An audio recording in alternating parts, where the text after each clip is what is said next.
Okay.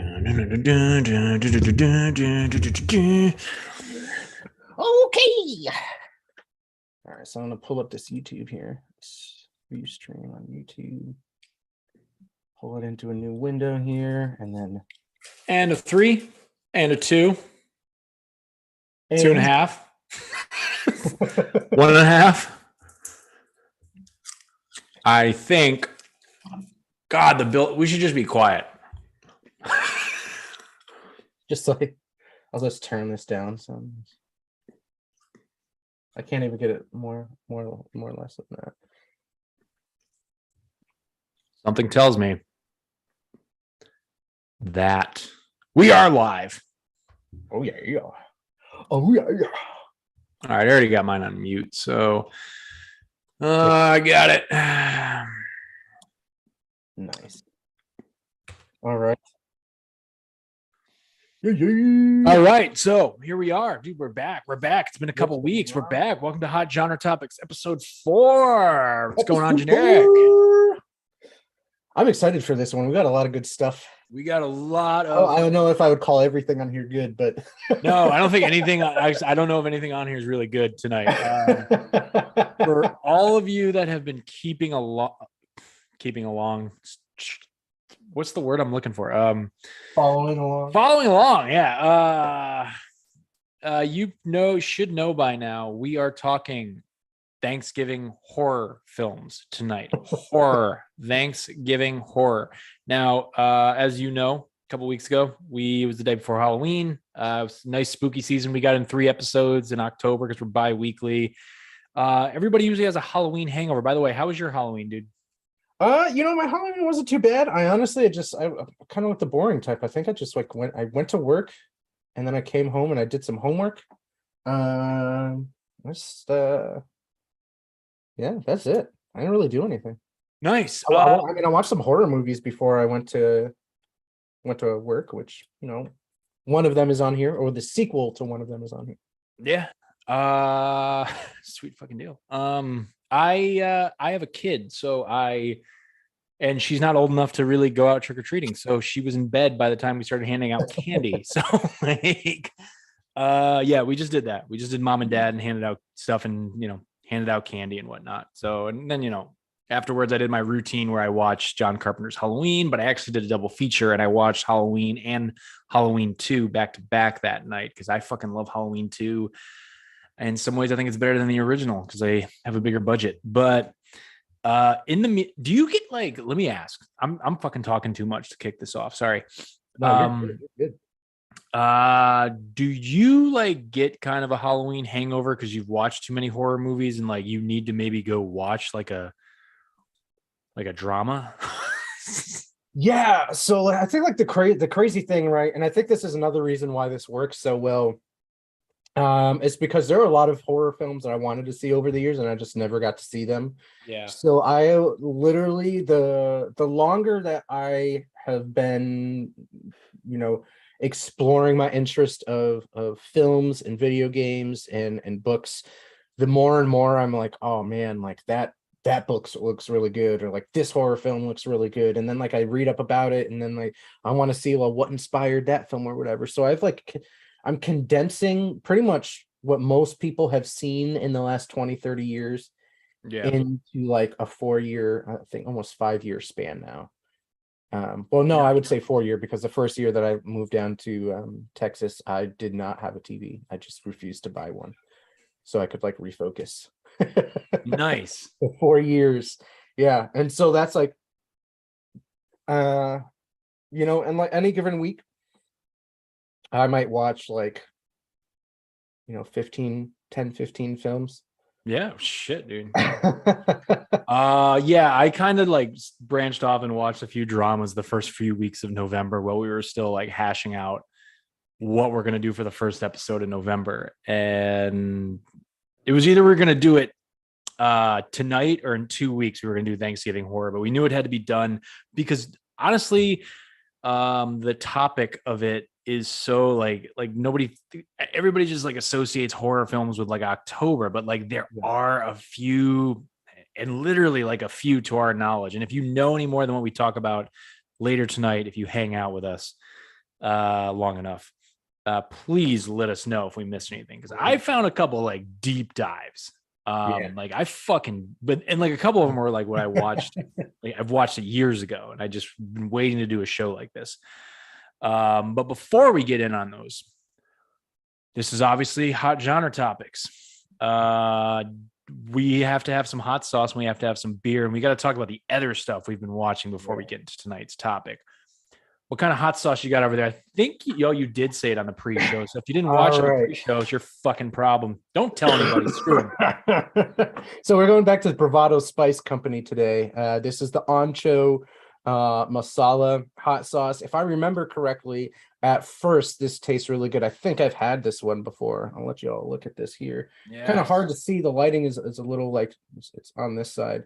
I can't like bring it back or anything. But basically, this is what it looks like. If y'all want me to put a link in the bio for this episode or whatever, I can, but it's a scorpion pepper and reaper pepper blend. I don't so much mind Carolina Reapers, but man, those scorpion peppers hit. Yeah. And between the two, like if you like hot stuff, Carolina Reapers actually taste pretty sweet once you get past the awful burn. Scorpion peppers, they're just there to kill you. So this sauce is a little bit more fluidy. And I got some scrimps here today, and I'm just gonna toss it in here if I can get past this little break. Damn. So I'll just be doing this for a while because you got to get past that like thick seal in the front. So what are you drinking tonight? Ooh, what am I drinking? Oh, there it goes. Sound like you're having sex. Might be a bit much. Yes. It's gonna be a few minutes, but oh yeah, there it goes. I am having one of my favorite beers. I'm so glad that this is out again. This is a Dunclaw Brewing Company. Oh yeah. They're out of Baltimore, Maryland. Yeah, I've had their stuff. They're good shit. So Strawberry Letter 23 is what I'm having tonight. Here it is. All right. I think I've had that before. This is one of my favorite beers. Nice. Especially from up north. There's a couple other places that I really wish would sell beer down here, but I guess like they just don't think they'll sell enough. Yeah. It's unfortunate, but all right. Well, tonight, I'm always scrambling for hot sauce, and I need to probably for our next episode, I need to hit up the farmer's market in my town because I just like start scrambling. I gotta fucking find some shit. But I found a company called Florida Man Hot Sauce. Ooh. And I'll provide their website in the link in my bio. And I'm an idiot. I left the bottle out in the kitchen. But I did like screenshot a photo of it, if this fucking even works. Yeah, that doesn't even work. But you can look them up on Instagram. They're fucking awesome. Cool vibe to them and everything. And they like to hype up the Florida Man lifestyle. Mm-hmm. This is Florida Man's Lunacy Roasted Garlic Hot Sauce. Not something I'd usually flock to, but that's kind of why we have this show. I like to try new things. I like to watch new things. I like to drink new things, and I'm going to try some hot sauce that I probably, if given an option, at a restaurant, I wouldn't go for. And I went for this right now. I had a couple bites in my popcorn. I'm using popcorn tonight again because I don't have a bag of chips. So I got some Skinny Pop. And I'm just dipping. I had one while you were talking, and it kicks, and it's got like, look, I love garlic, but like garlic in my hot sauce makes me nervous, and it does kind of a funky aroma. You're over there dying right now. It's like a couple chews, and it's like, fuck you. I need to get a fork. I don't know why I didn't get a fork. But this one's got like a nice, like this. I just have had one bite so far, and the left side of my mouth is still kind of burning right now. So I'm being a little careful, a little cautious with it. But here I go with another one. Yeah, you don't even care what I'm talking about right now, but no, I hear you. As for my brew, so I go into ABC's brewing, or ABC store there with all the booze. Do they have ABCs in Texas? The fine wine booze store with that. No, I think I think that the biggest one here is a Table and Wine or Wine and Table. Oh, well, so I got one up the street from my house, and they usually look. I'm not trying to. I mean, it's a big corporation, so what the fuck are they going to do? Sue me? Usually they got like beers from all over the country in there, and it was like strictly like all Florida breweries, which is fine. I'm in Florida.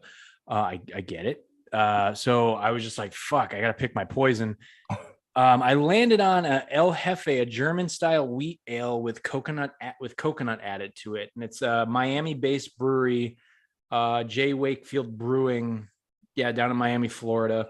Got the can's got a very Miami vibe to it. Oh, nice. I like that. I haven't poured yet. My wife had 2 sips of this before I hopped on.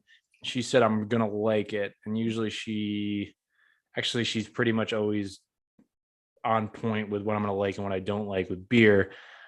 It's got a nice golden color to it. All right. I still got a little foam. Nice color to it as well. Dude, I fucking dig that aesthetic. And then like, if you look at it in the light, this is a really cool thing. This is one of the reasons I love sours. You can see I almost got a sour tonight from the mashes. Yeah. That's how you know it's good. If the residue is there, the residual stuff from the mash. So, yeah, I do like this. Cheers, mate. Bloody wankers. Cheers to everybody watching. Last I saw, there was 3 people watching, but all right. What have we been watching? Let's talk some movies.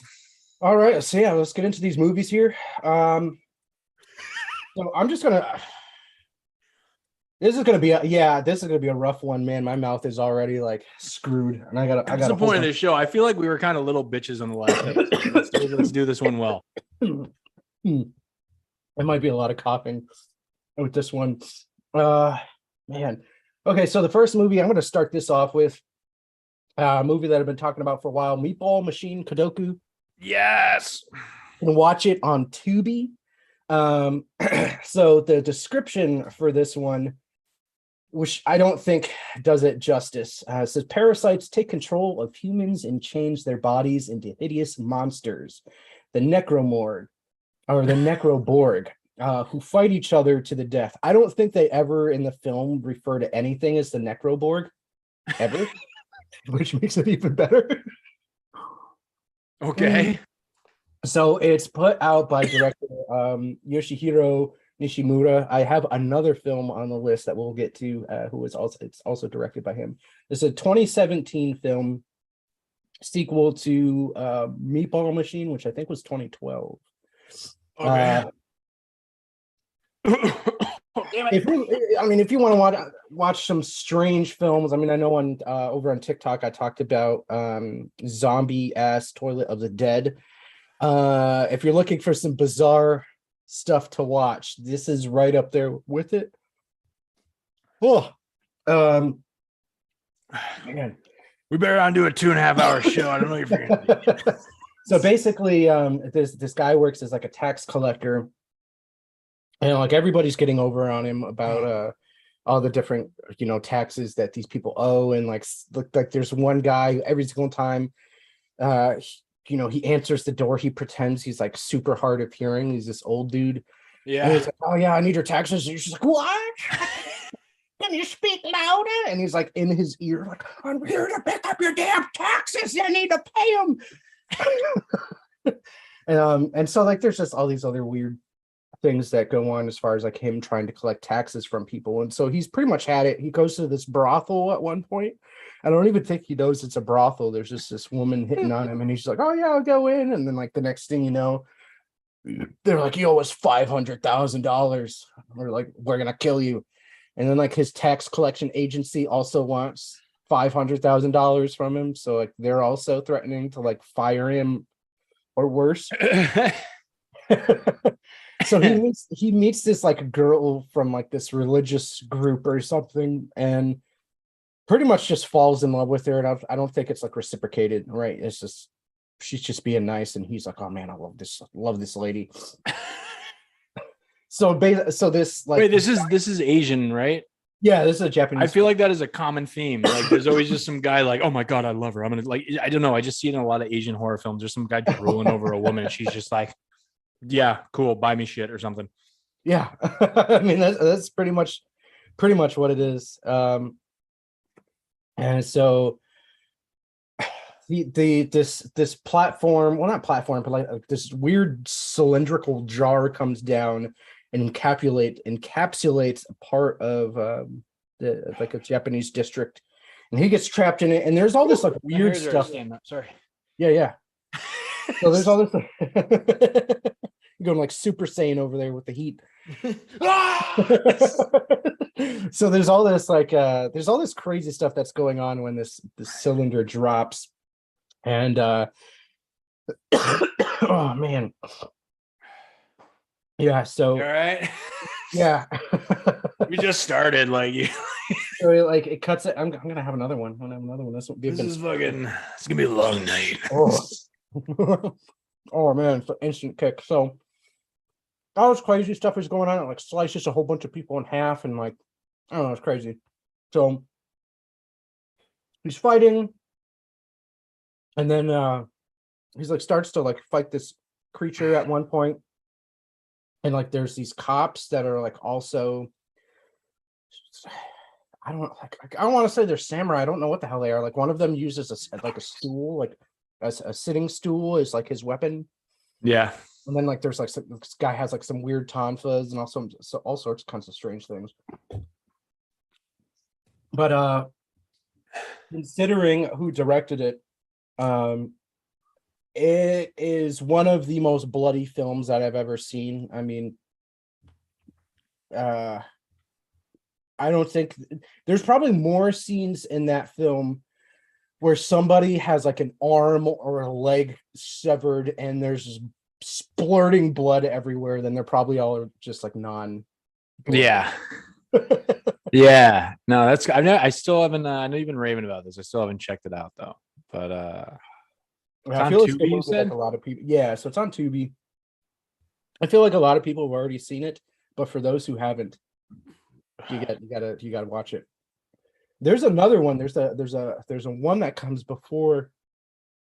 There's a one that comes before Meatball Machine. I don't think it's available anywhere else though. Yeah. All right. Well, I'll give you a break from talking. the sides of my tongue are like going numb. It's great. So I'm gonna kick off my list of just average movies, not average, but like just outside of our topic films of tonight. I know we each got 5. This one I think I sent a screenshot to you. Yes. Like last week before I so. I know you watch it and I watch it too. But I haven't really watched a lot of it, even though the app is sitting on my phone. Midnight Pulp is a cool fucking streaming service. Yes. There's a few that are like sister streaming platforms of it, like Retro Crush and a couple other ones. And you know what the cool thing is? So I have 2 TVs in my house. I have the living room and I have the one upstairs in the loft. The one upstairs at my house is actually a lot better. It's newer and it's a Samsung smart TV.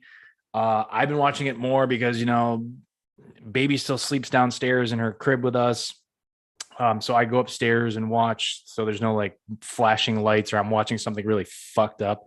And like there's just sounds of like people being ripped apart and like my kids sleep 6 feet away. So I go upstairs and I watch it, but like actually on this smart TV is the Midnight Pulp station. So when you go on the app and they have the live feed, it's that live feed is on my TV. But regardless, that's just a rave about Midnight Pulp. The movie I watched was a quick watch. I want to say it was like 70-ish minutes or so. Okay. I sent the screenshot of it to you and you were like, yes. This is I think 2000. I forget the year on it. Maybe it's like, I want to say it's either like 10 years ago or something, 2009 maybe. Or maybe even sooner, like 2016, 2017. I don't have it looking up in front of me, but this is called The Great Buddha Arrival. Yes. I haven't seen it, but I'm excited for this. Wait, don't be. Don't be. But like in concept, I thought this was cool because pretty much like going into it, you think it's about a giant Buddhist, it's a giant Buddha statue like attacking Tokyo or something. I'm actually not even sure if it was Japan. I know it's Asian, but I think it actually was Japanese. Yeah. Yeah, okay.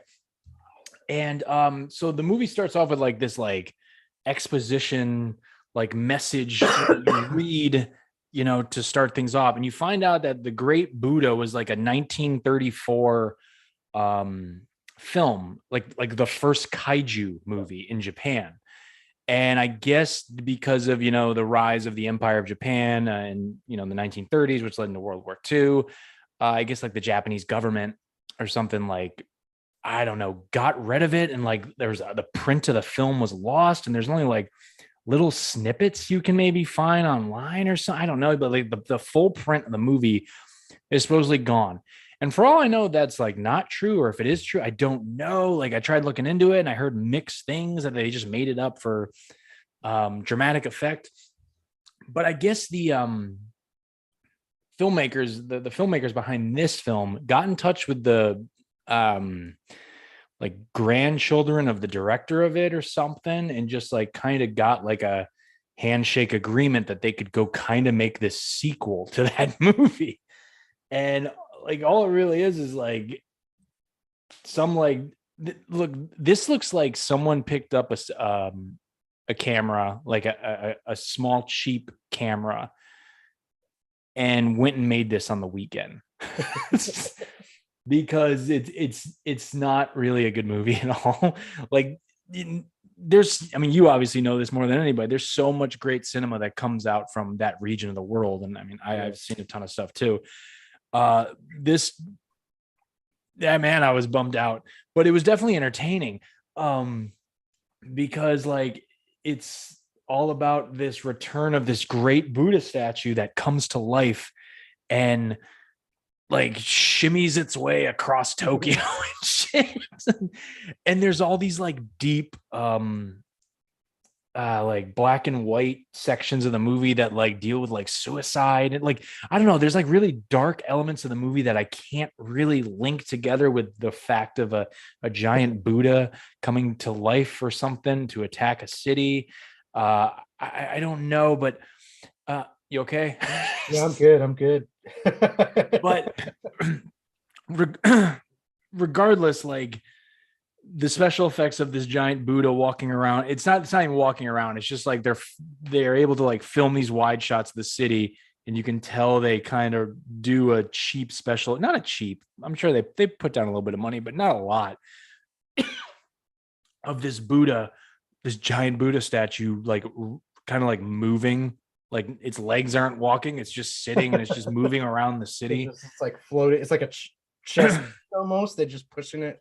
Yeah, and like that's it. That's it. Like I don't know. Like I'm not gonna give it a rewatch. I'm not gonna look too far into it. But good for them. Happy it was made. It popped up on Midnight Pulp.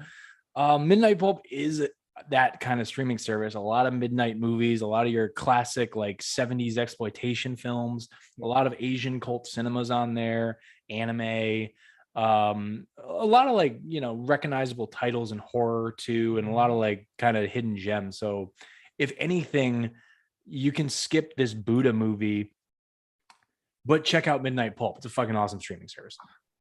I mean, one of the things that I got aside from aside from the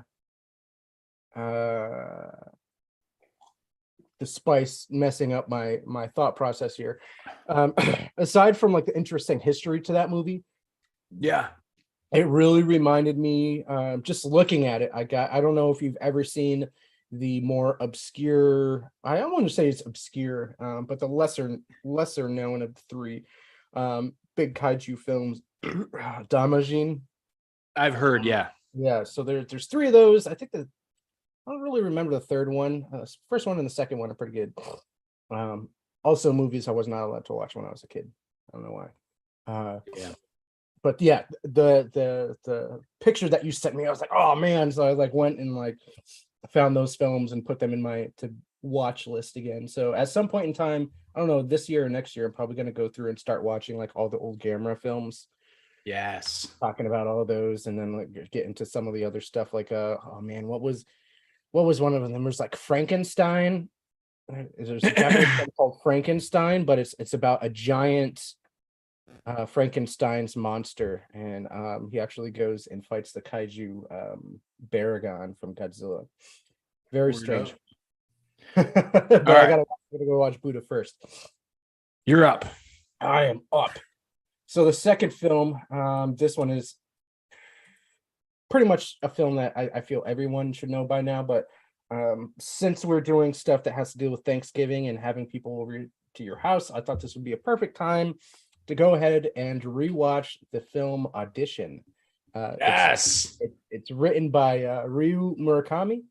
At least Fucking the love book this. is off. Fuck, I forgot I'm eating these with my fingers and I just rubbed my eye. Oh no. It's like, what's that burning feeling? So I'm gonna probably just start crying at some point here. It's just the spice. I just love this movie so much. So this is a little bit of longer. I fucking love Audition so much. It came out in 1999. It's an hour and 53 minutes. I didn't realize that it was that long. There's some stuff in the film that just doesn't happen in the book. I think they just inserted it into the film to make it more kind of creepy, like the weird Yeah. old guy in the bag, like the bagged up person.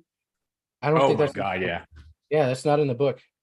Oh really? I've never read the book, but interesting. Yeah, I mean, there's other creepy stuff in the book, but I feel like the stuff that's more creepy in the book is like, there's something going on. It's like Oh, yeah. red kind of thing, and you're not really sure of who this character is. So in this film, basically, this guy, he is, he wants to start dating again, and he doesn't know how to do it.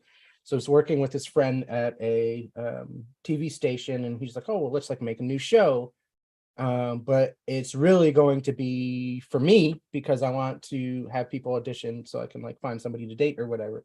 Yeah. So, this like very like innocent, shy looking woman comes along, and out of all the auditions, he was like, "I want her." Lo and behold, she's a freaking psychopath, which she doesn't know.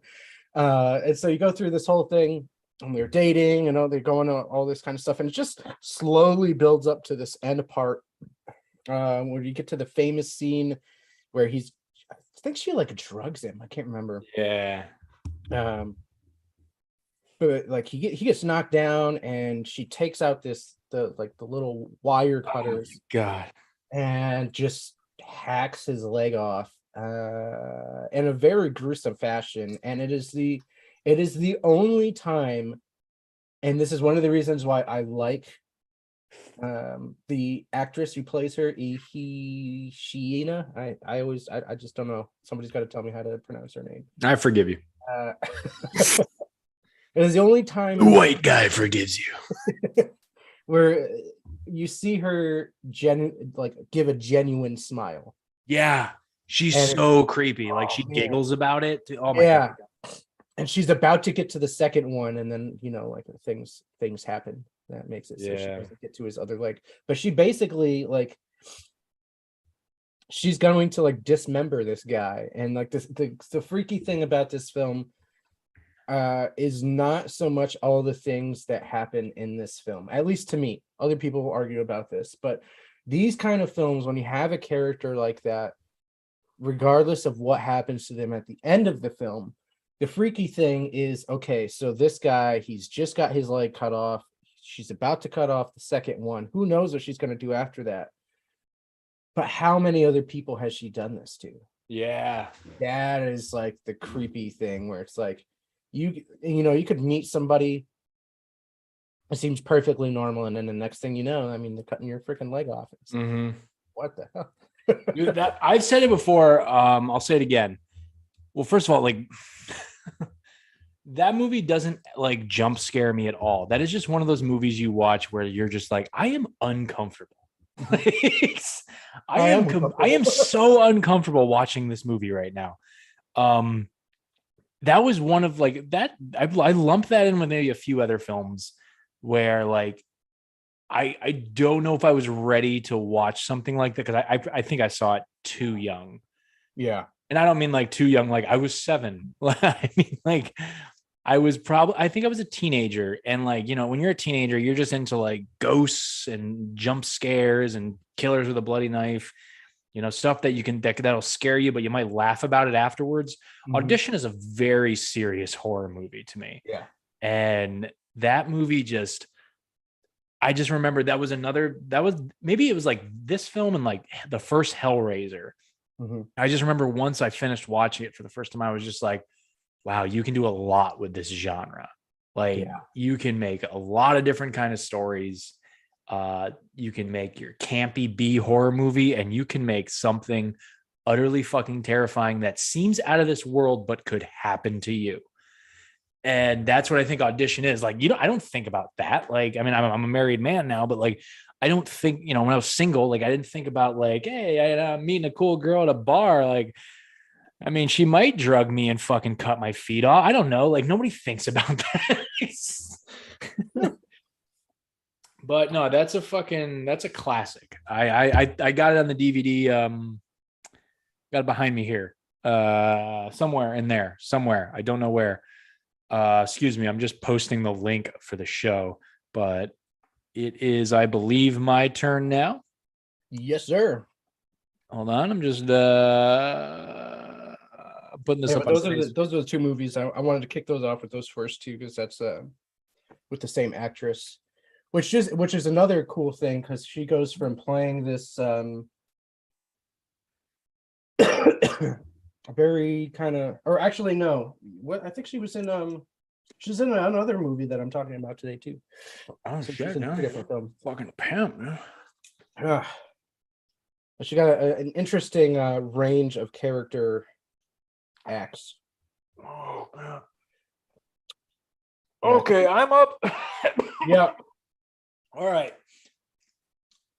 So streaming on Tubi, and I believe later this month, maybe not the entire, but for the most part, I think the entire franchise is going to be on Tubi. And this is the Friday the 13th franchise. And I know, like, you know, what am I doing watching Friday the 13th again? Well, when people say Friday the 13th, they think of like part 1 through part 8 or Freddy versus Jason. Everybody seems to forget about 1990, is it 93? I think Jason Goes to Hell, the final Friday. Ooh, okay. I am a champion of this fucking movie that is probably a big gaping wow, that sucked in the franchise. I was just kind of scrolling through Tubi. I was just like, I need some stuff to talk about. And people brought Jason Goes to Hell kind of back into the conversation because of Halloween Ends.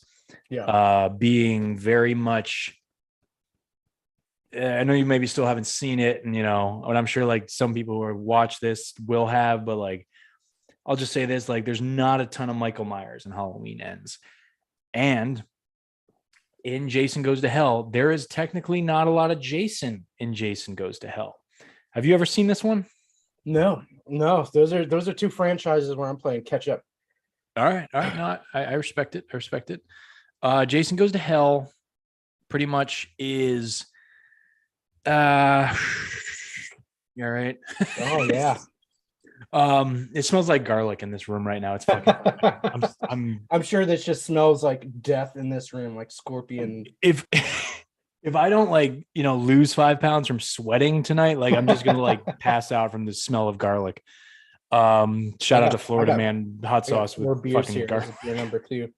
So Jason Goes to Hell is about pretty much Jason finally gets killed in the first 5 minutes of the movie. Okay. And the way he gets killed is so fucking like, wait, what? Like all of this stuff happened throughout the franchise, and like they just brought a SWAT team in and fucked him up.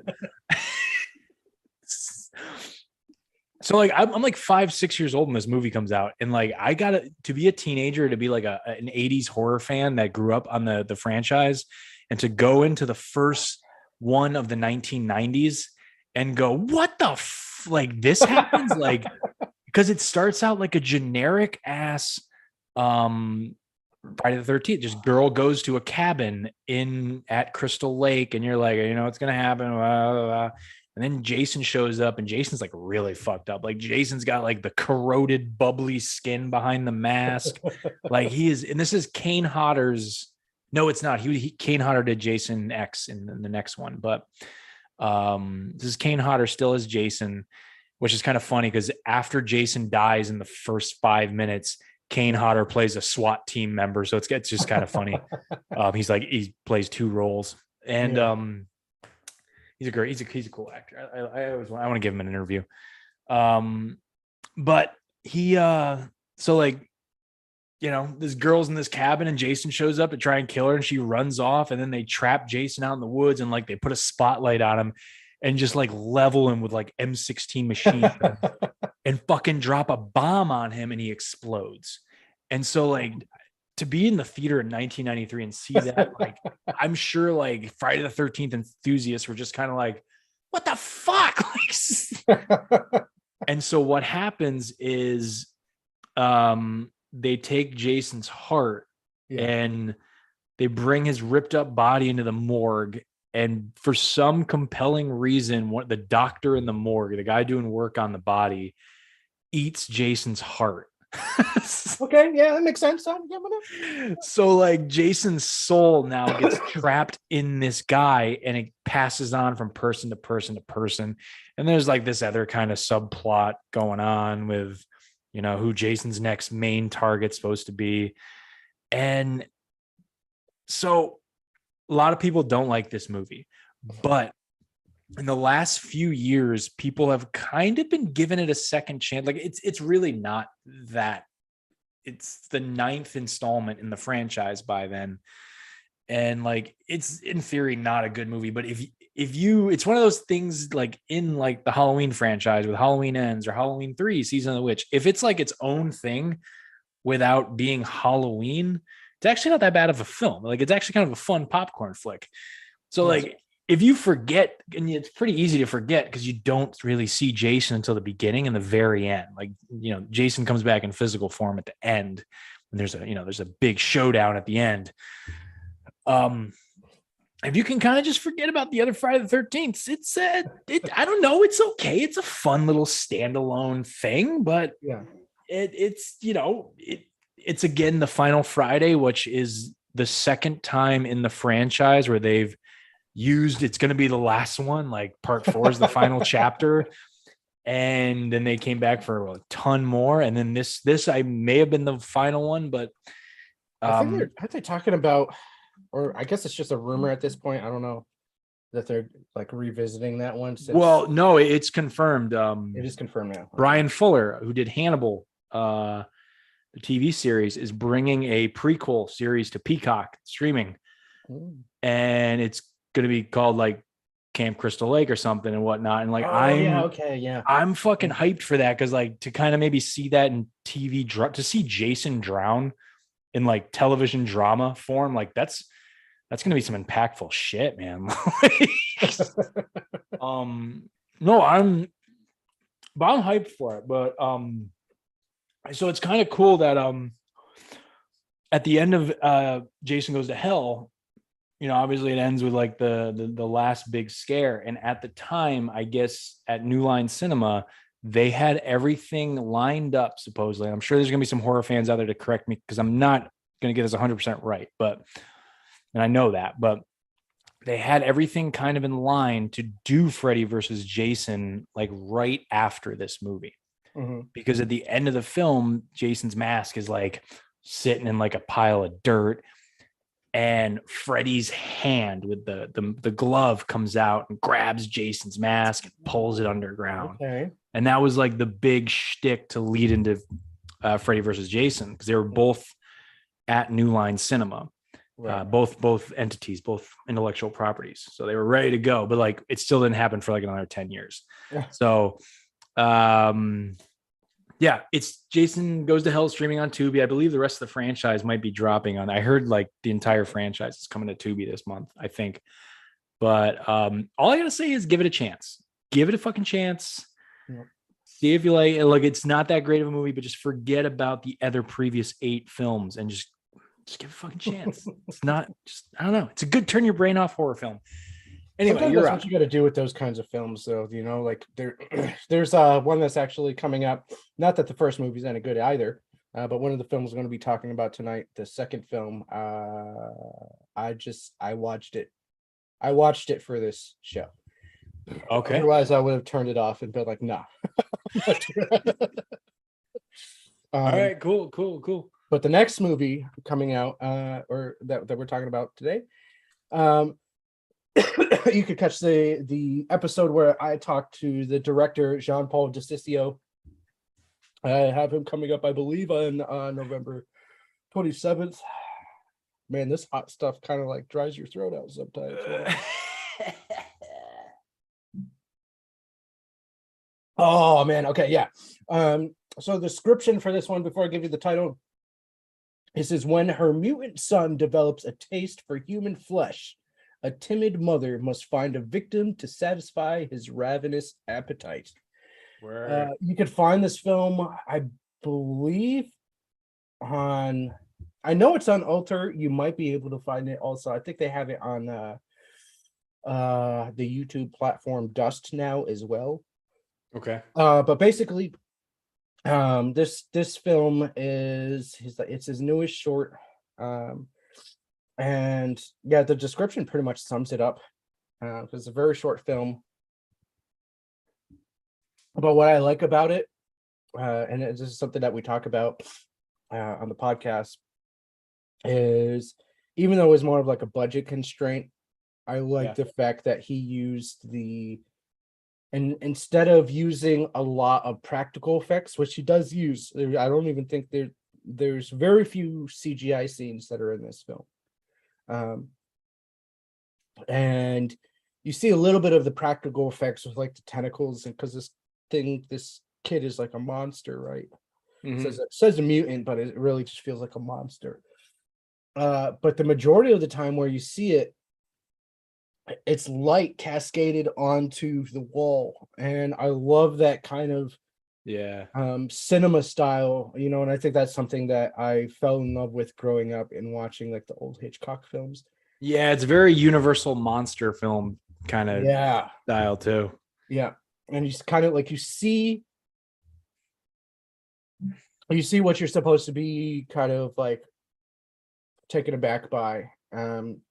And the fact that you don't see it outright makes that dread of whatever the hell you're looking at even worse, you know? Yeah, so, no, I agree. Yeah. I feel like a lot of films,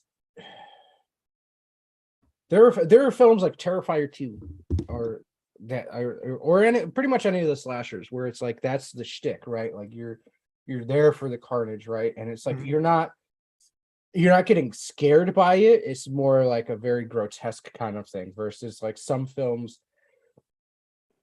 The less that you see, the more it forces your mind to put the pieces together, and then like your mind can just go off on this crazy tangent. So I guess like for me, while I was watching Poor Glenna, my thing was like trying to imagine what this thing actually looks like. And then again, there's always that kind of like creepy factor. And the same creepy factor that we got with Audition is like, well, how many times has this grandmother fed her son someone? Or is it like the first time, maybe, right? So wait, where do I watch this again? You can watch this. So it's a YouTube channel. It's called Alter, ALTER. And the sister platform is Dust. So they're both on YouTube. But the difference is that Alter is primarily horror and Dust is like all sci-fi. Okay. So it's interesting to have some crossovers every now and then because things can be, you know, sci-fi and horror kind of intertwine a lot. Let's go ahead over to YouTube, and then Alter, or you can wait until the episode drops on the 27th, and you can go in the show notes and check it out then. Nice, dude. All right. No, I dig Alter. I fucking again, just like my on my TV upstairs in my house, how I have Midnight Pulp.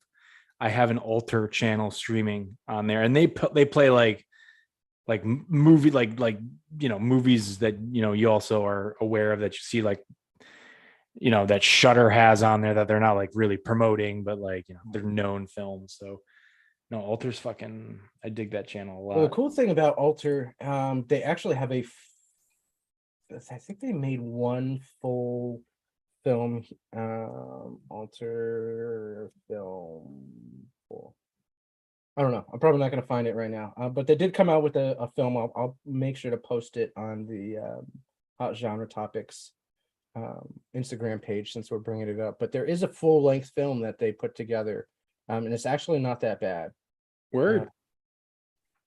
So I'll go ahead and look that one up. But yeah, Alter, actually, interestingly enough, I know this is a film that you and I both watched. Is the Sadness.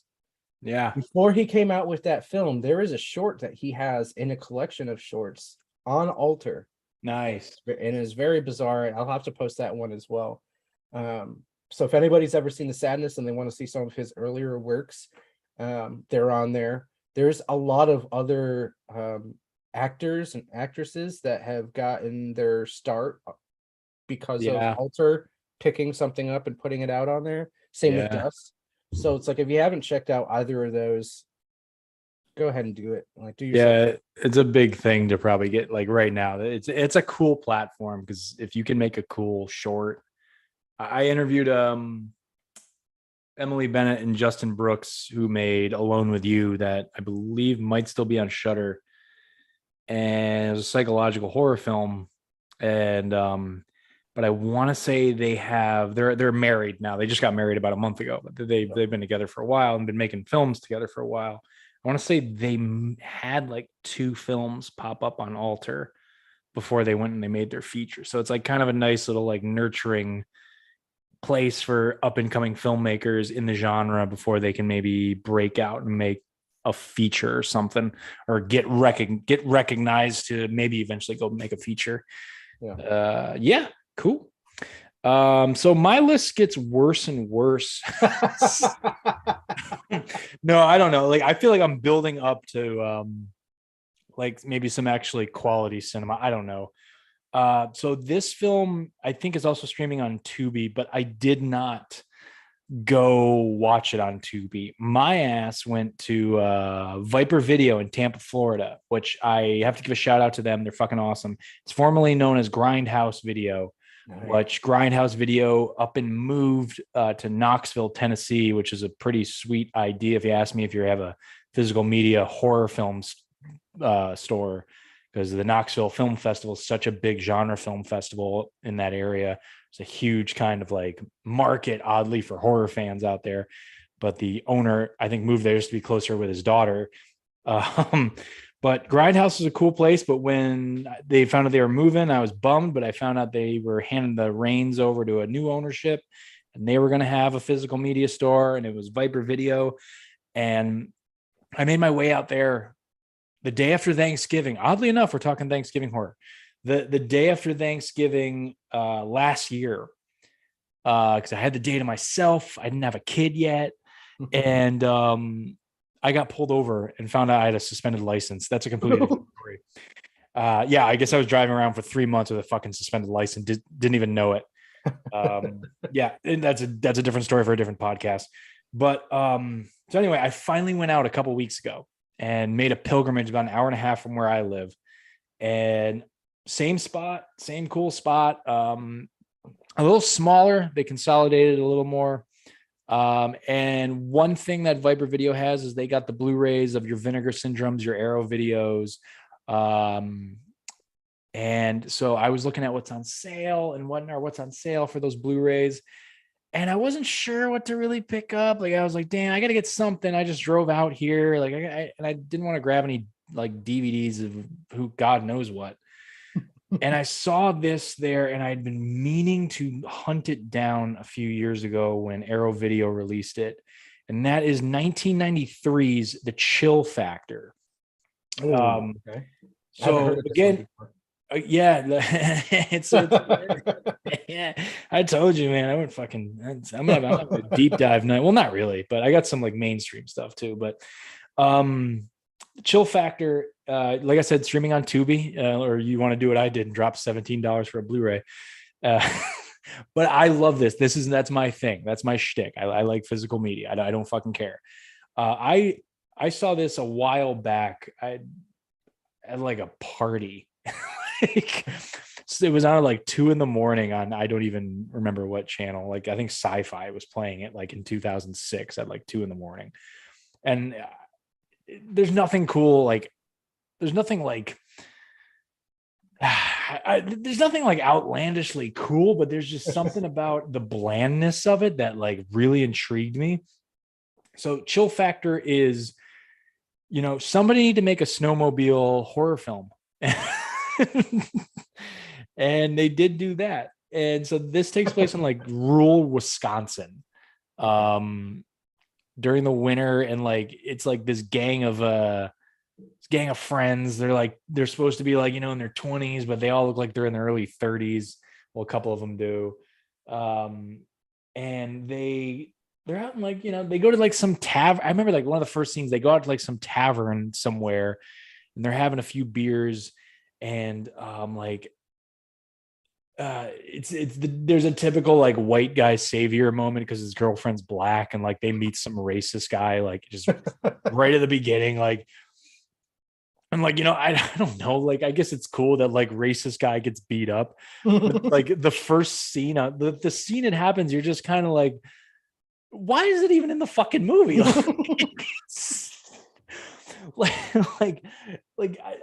It's cool seeing a racist get his ass kicked, but like I don't know, like the guy didn't come back and serve a purpose in the movie. It doesn't, like I'm thinking like, oh, that guy's gonna be the killer. No, that's it. That's the only scene he's in. He calls his the guy's girlfriend the N-word.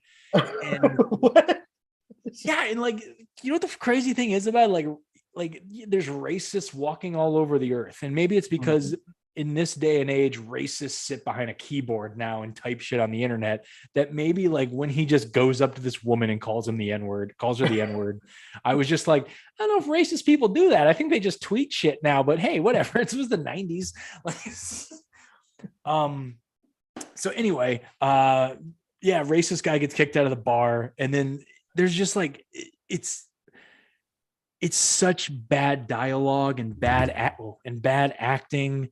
And then they hop on their snowmobiles and they drive out and do like a little, like they do tricks on snowmobiles and like go over jumps and everything. And it's like, the two guys in the group are like racing each other.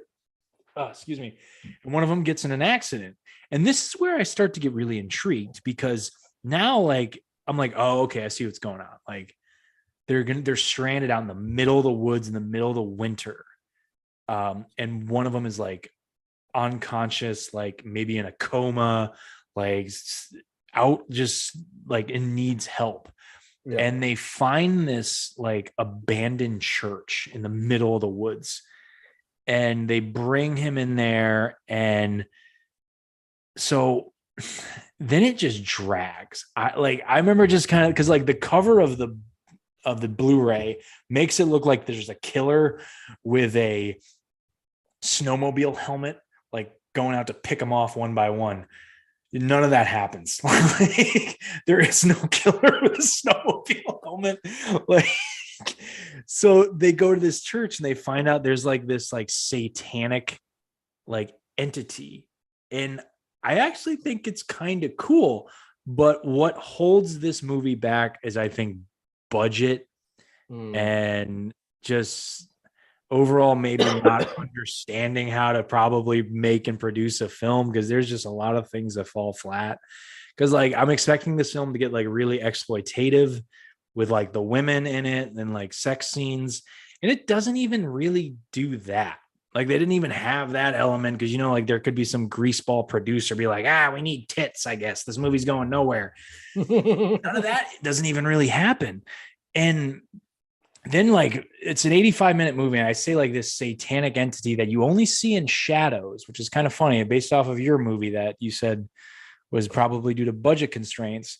Yeah. You only really see this creature in shadows, and it like makes them either kill themselves or like something kills, like an icicle falls off the cabin and like stabs one of the guys, and the satanic entity like takes over the body of the injured person. So there's that. So actually I take it back, because I think he puts on a snowmobile helmet and chases him down. So never mind, I take it back. There is kind of there's a bad dude with a snowmobile mask. Like it again, it's another good turn your brain off kind of horror flick. I kind of have a soft spot in my heart for it, and because I like bad movies. Yeah, check it out. It's on Tubi, and again, Arrow Video put out a Blu-ray for it. It's a good midnight horror film, I would say. Yeah. Dude, Arrow Video has some really good stuff. Hell yeah, dude. They have a streaming service too. I don't have it, but they have Arrow Video streaming. Yeah, it's like $4 a month or something. If I wasn't broke from all the other things that I'm doing right now, know. definitely. There's a lot of cool little streaming services which we might probably touch on down the road on this show at some point. We were talking about. Well, let's keep this moving. Let's get this moving, because I want to get to those Thanksgiving horror films. What else did you watch? Oh yeah, so I'll come out with the description here first. And I just got to like work around the numbness of my tongue now, which is your tongue is probably pretty numb at this point too. My cheeks are kind of feeling weird, but like your cheeks are feeling it. Yeah, like the bottom of my tongue and my jaw right here is just like flatlined. But basically, not even basically. So what the synopsis of this film is: while on a journey to find a mysterious cult, 3 young people encounter a plot to raise a demonic entity. Hot on their trail is a team of mercenaries with a similarly mysterious background, hell-bent on taking down anyone involved. So for anybody who has listened to my podcast, you will know that I'm talking about the film The Flock. Yes, you've been talking about this, yeah. Yeah, so it's directed by Dylan Brown. Super cool dude. The first film, which is one that he doesn't really like, because so The Flock is like his vision of what he wanted to do, right? But the first film that he did was The Devil's Children. You can go ahead and check out both of those films on Tubi now. There is another film coming out, Tahoe Joe, which is I dig that title. Yeah, so that was like a Bigfoot film. It's a found footage Bigfoot film. It's pretty interesting. Yeah. It's coming out on streaming platform. I think that one is in just like mid-December. Don't quote me on it. I would have to look up the title and then the release date on that one. But it's coming up pretty soon. Anyways, so what I like about this film, and this is more something where you need to go and watch The Devil's Children. Now I know that Dylan Brown in the episode that we cut, he was saying that like he didn't like The Devil's Children, but what's interesting about it is that you see where he wants to go with the first film. There were some complications with it, which is what happens, when you're starting out filmmaking. There's going to be a lot of complications that are going to cut into like your budgetary kind of limitations, things that are outside of your control. So the reason that I say to go ahead and watch The Devil's Children first is for that reason. So you can see kind of what he was trying to do, what he wanted to do, and then go into this second film, which is really more of what he wanted to do. But it's one of those movies where it's just like you meet up with this like cult organization, and it's what these people are looking for, and they're trying to put a stop to it. And the freaky thing about it is like when you get into any kind of film where like it's a cult film and you're on the outside looking in, right? Okay. The main issue is just like, to them, everybody seems like, oh yeah, this is a normal thing, And then you're on the outside and you're like, yo, these people are like batshit insane. Like, what the fuck? You know? So it's like there's this huge creep factor of what's going on. And then like there's some other things that happen in this film where you're just like, oh man, like, you know, now you have this one party that like they have to figure out how to go about things because their plan is not going the way that they want it to go. And then you realize this, you know, big kind of issue within the cult itself, and then you have like this other third party kind of thing that's going on. So what's interesting about watching these films, these two films back to back, is that progression from seeing how they wanted to start things off to now you're in this other kind of crazy conundrum where it's just like, okay, well, where are we going to go now, you know, because there's so many different kinds of things that could spawn from how this film ends. So Interesting. I think the biggest thing that I like about this too, and you don't see it very often, more so towards the end, but when you see it on if you look it up and you go on to Tubi, you'll see a front facing image of the demon itself. But I've seen it. Yeah, it's a cool logo. Dude, yeah, practical effects. Like Dylan Brown is really about the practical effects. So if you like practical effects and you want to see a film that you get to see a lot of growth, I mean, from like the first film to this film, you see a lot of growth in a director. And so I want to like push this one for other people to go ahead and check out, because I feel like there's a lot of big things coming from this director. Cool. And being able to see those kind of jumps, you know. Yeah. So No, what I'm getting at here is I've actually seen him posting in a few Facebook groups promoting his stuff. nice. And I was just like, oh, that's the dude on the generic podcast. All right, cool. No, he seems like a passionate dude. I don't know. Maybe I'll have him on the basement. I don't know. But I was letting you have your moment with him, so I didn't want to reach out. Yeah, I'm sure he'd love it. Yeah. This film is definitely on my since you've been promoting it, I put it on my radar. I just haven't gotten to it yet, but I'll plan to at some point over the next rest of this season of hot genre topics be able to sit down and watch it and give my 2 cents. But cool. Practical effects is what you're talking about, and I got a film with a hell of a I think I know what it is. I'm excited. Because you responded to my Instagram story yesterday.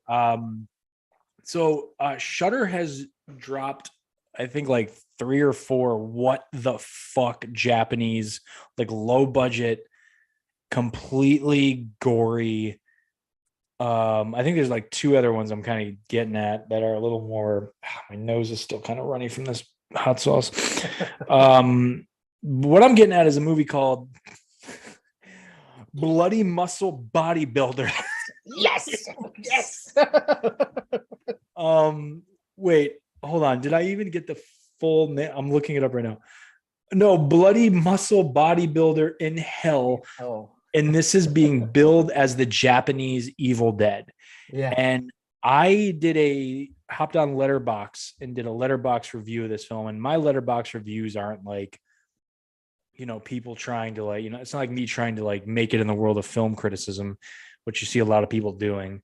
And, you know, some people are actually legitimate critics on Letterboxd, so I shouldn't knock them, but I just put little one-liners, and you can decide if I liked it or not via how many stars I gave it. I gave it 3.5 stars, and because they bill it as the Japanese Evil Dead, I wrote Sam Raimi had to have seen this and got misty-eyed, because they definitely take a nod from Evil Dead, these filmmakers. So this was released by I think they're called Visual Vengeance, which is a sister company of Wild Eye Releasing, which is like an independent horror distribution company. I mean, literally on their website, they say, hey, send us your shit. I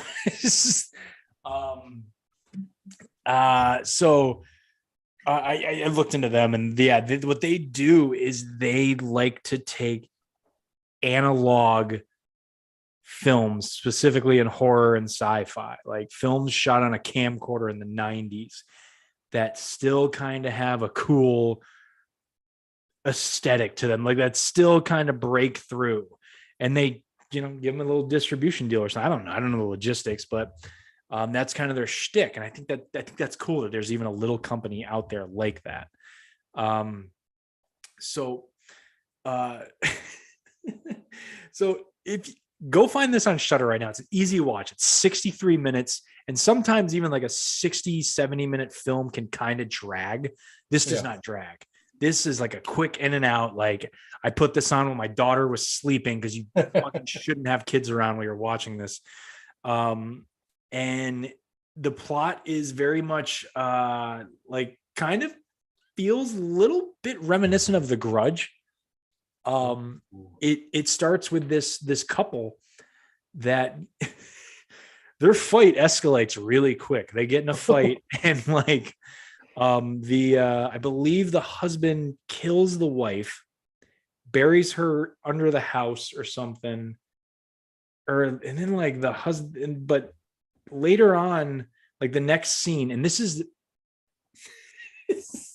the next scene is like his son, like 30 years later, working out, like he's doing fucking curls and shit, and he's like he is lean as shit. He's in tip top fucking shape. And so for some compelling reason, and I'm forgetting why, as I explained this live on YouTube, he meets up with his ex-girlfriend, who's this photographer, and he needs her to come with him into the house that his parents lived at, or like, because he thinks there's some sort of entity, I'm fucking butchering this. I know I am. Cause like I watched this twice, and like I'm already screwing up kind of the setup here. And because I wasn't paying attention to the setup, I was just like, where is this fucking gore? Because the trailer sells you so much if you're into just like Evil Dead, like original Evil Dead gore, not Evil Dead 2. Like I'm talking like the original kind of claymation shot in reverse Sam Raimi gore that they did in the first one. This movie, so basically what happens is, you know, the ghost comes out and starts attacking them and whatnot. And there is those kind of special effects where they use some sort of claymation thing and reverse shot it. And so they bring a priest with them in there to like kind of like see if the house is like haunted, or like, you know, try to perform like an exorcism in the house or something. And he gets possessed. So he gets possessed by this fucking creature or this ghost or something. And then all of a sudden, like he's got to like protect the girl, his ex-girlfriend, from like whatever this entity is. And this thing takes like a physical form and whatnot. And for some goddamn reason, like once you think the ghost has like the main character like beaten to a pulp, and like the ghost is like going after his ex-girlfriend, suddenly you see like the doors kick open and he has no shirt on, and he has like a set of dumbbell curls. Makes sense. I don't know where he got them in this house, but he just like, I don't know. And the real kicker for it being such an inspiration of Evil Dead, the main character says groovy, just like Ash would say it. And he says it in Japanese, obviously. It's in Japanese. And he fucks this ghost up with dumbbells. And look, it's super low budget. It's shot on what feels like just a little camcorder, but why it has so much charm is it's pretty well made. Like it's, again, it's like a bunch of friends saying, hey, I have this camera, I have this idea, let's see what we can come up with. And one thing led to another, and sure, nothing came of it, because this was released in like 1995, I think is what the release date's saying. And 25-ish years later, we have it on Shudder, and it is so much goddamn fun. Like, smoke a blunt, whatever, have a few beers, don't do shrooms. Fuck it, I don't care. Like, go enjoy this on Shudder. It's so much goddamn fun. Yeah, I put it in my Instagram stories because I was just sitting there laughing at it, and like, yeah, I saw you responded to it. Dude, yeah, I think I might actually go and watch that one. I mean, depending on the other films that you have coming up. I think that is probably the number one film that I'm probably gonna Yeah, check out right after it's so much fun. um so I guess that segues into the next film of films that are fun. And this is something that Seamus Belial has pointed out as something that he was looking forward to. This is the third film that I was talking about with that one actress in it whose name that I can't pronounce. Ihai Sheena. I'm just butchering her every single time. But this is another Nishimura film. I'm going to be completely honest. I am on my third beer here, and I didn't realize that it was 7.1%. Oh shit! You better take it. I don't even have anything more to drink. I just bought one beer today. But also these shrimp. Man, this hot sauce is so hot. I'm trying to like cool myself down so I can talk about these films. So the thing, once we get to the Thanksgiving films, I mean, you guys are just in for a treat because I'm probably going to be pretty drunk. Nice. This would be a good show tonight. So this next film that we have is none other than Tokyo Gore Police. All right. I haven't seen this in so long. So this is something that you will probably see me writing on at some point on my my blog, generic writes at wordpress.com. Go ahead, check out any of the articles on there that I have already. I'm going to give you a brief synopsis of it, which just doesn't give it any justice at all. But on the IMDb here, it says, in the future Tokyo, a young woman in a privatized police force tracks down her father's killer while battling against mutant rebels known as engineers. Okay, yeah, dude.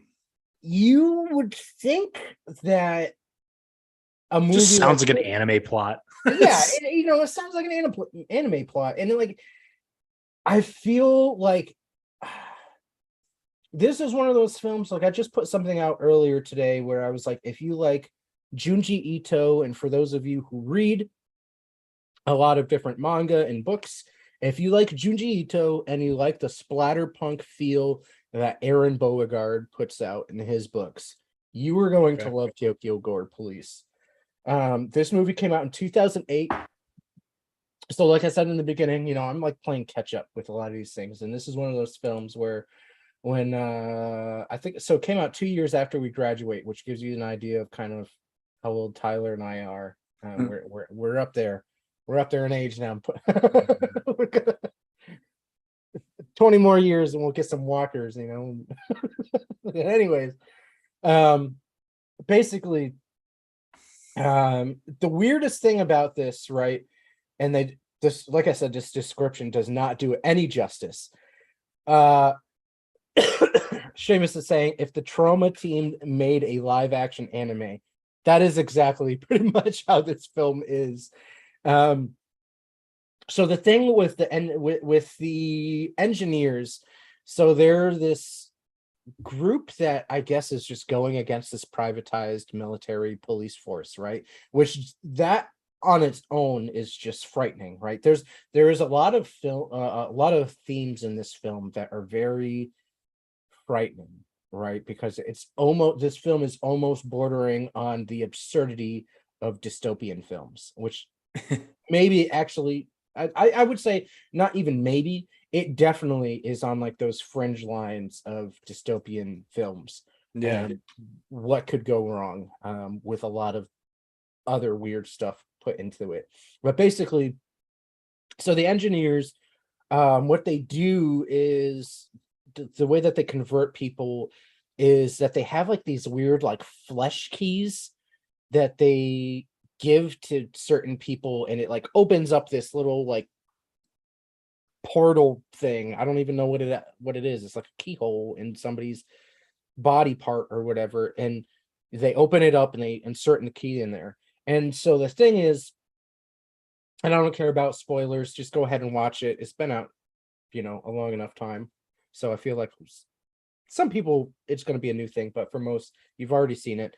But you need to destroy that part of whoever becomes an engineer to kill them.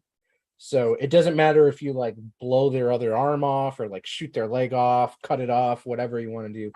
Uh like you have to destroy that one part.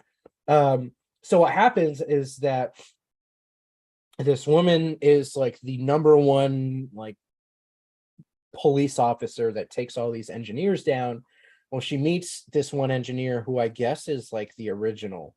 My mind is kind of fuzzy on it at the moment, but basically all this like blood and guts kind of fights happen, and she gets to this point where she's fighting this guy and he overpowers her, and he turns this police officer who's been fighting this whole time against this into one of these engineers. And the police, the privatized police, have gone ahead and like their main mission is to just destroy these engineers. And Okay. I'm not going to get into the plot with that. There's other major spoilers that has to deal with the engineers and the police and why they are the way they are. You just have to go ahead, check it out. It's on Tubi. Yeah. But they have like this, I think like one of the craziest scenes in this is that they have one of the engineers has like when she transforms, right? Because some of them transform, instead of she like loses her lower half and she's this very sexual person. And that's another thing. So with the engineers, it like you get a weapon created on part of your body. It's a very body horror thing where it's an attribute of something that you either value or kind of just like put out there as like, something that's important to you. And so this girl's very like sexual. And so instead of legs, when she gets transformed, she has like this like giant alligator crocodile appendage for like her bottom half. And she's just she eats people. So she walks around on two legs and just has this alligator thing. Yeah, I know what you're talking about. There's this huge fight. I mean, this is on par for anybody who has been following me on TikTok, and I'm going to reference this probably for a while because this other film is crazy. But for anybody who had gone ahead after I had talked about it on TikTok and had gone ahead and watched Zombie Ass Toilets of the Dead, this film is very much on par with that kind of just very bizarre, very out there kind of stuff. Like you have one guy who's like his arm is a chainsaw.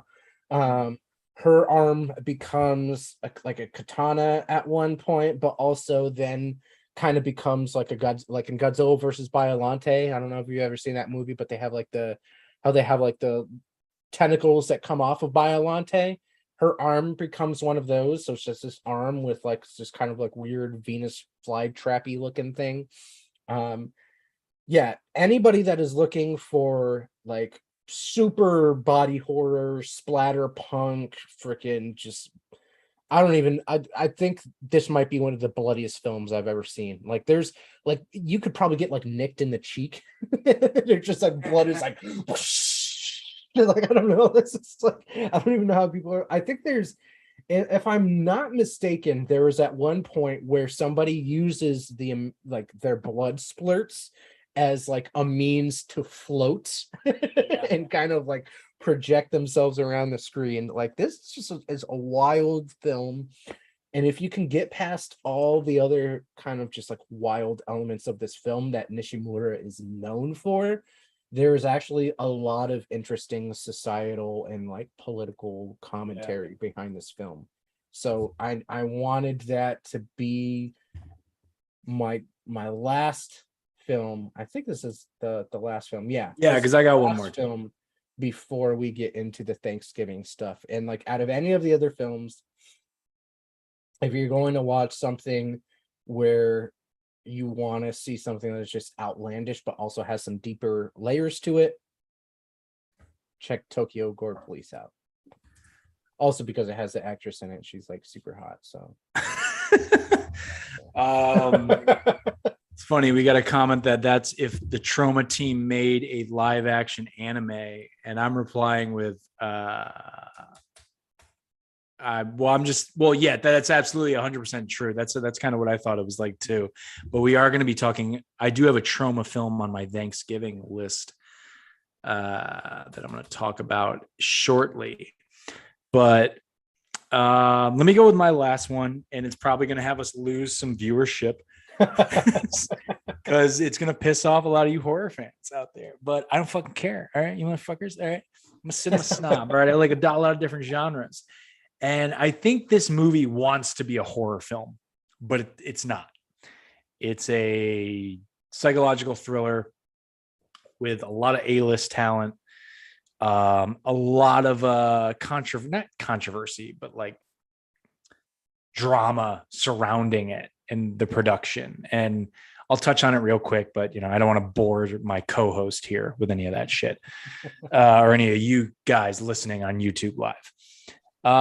Thank you everybody for stopping by. Yeah, no, everybody, we got kind of an audience right now. We got a lot of people chatting in the chat right now. It's been a good night so far. You're getting fucked up over there in Austin, Texas. I have nothing more to drink, and I'm almost out of hot sauce. So I got to suck it up here. To go, but I'm trying to like get the sensation back in my tongue, so I'm not like salivating everywhere. So the film I'm talking about just popped up on HBO Max, I think this week, and this is called Don't Worry, Darling.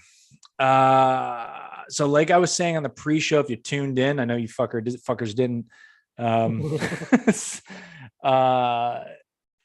I don't want generic here. He kind of does a lot of the Instagram reels and TikToks and whatnot for hot genre topics. So when we do like recaps of the episode a couple days from now, I was like, don't put the poster to this movie in it because it's literally just the two leads in bed looking in love with each other. It doesn't look like a horror movie. And again, it's not really a horror movie, but I think it has horror adjacent tendencies, which is something that is fair game on this show.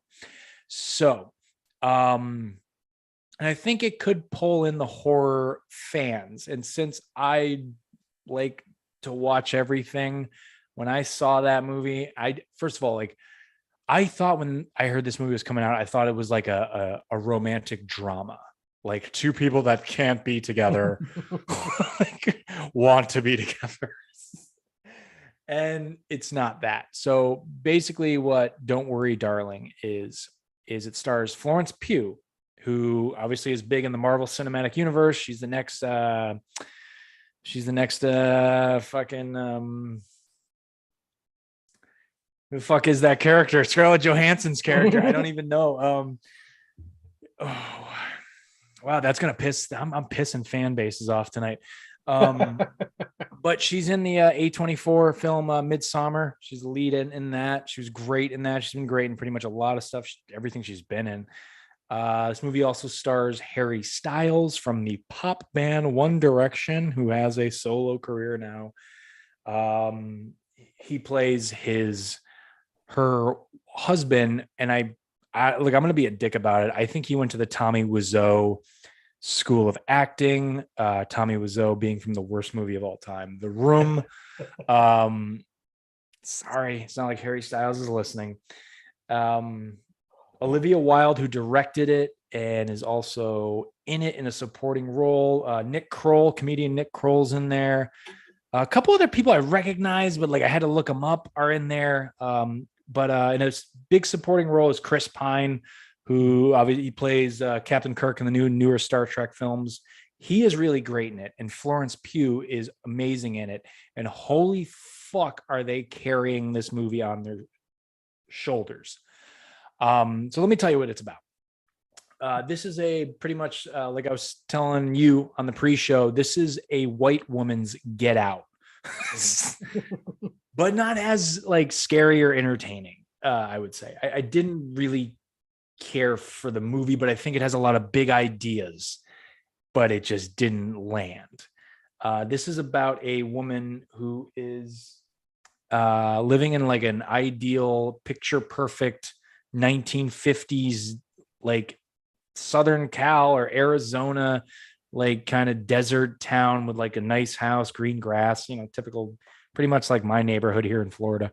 Uh, and everything's picture perfect. And like the husbands go to work and they work at this top secret government thing out in the desert. And it's just like, it's never really, you don't really know what the fuck it is. Like for the entire movie, you're like, what the fuck? Like I got to a point like 90 minutes and I was just like, you need to fucking tell me what they actually do at this place.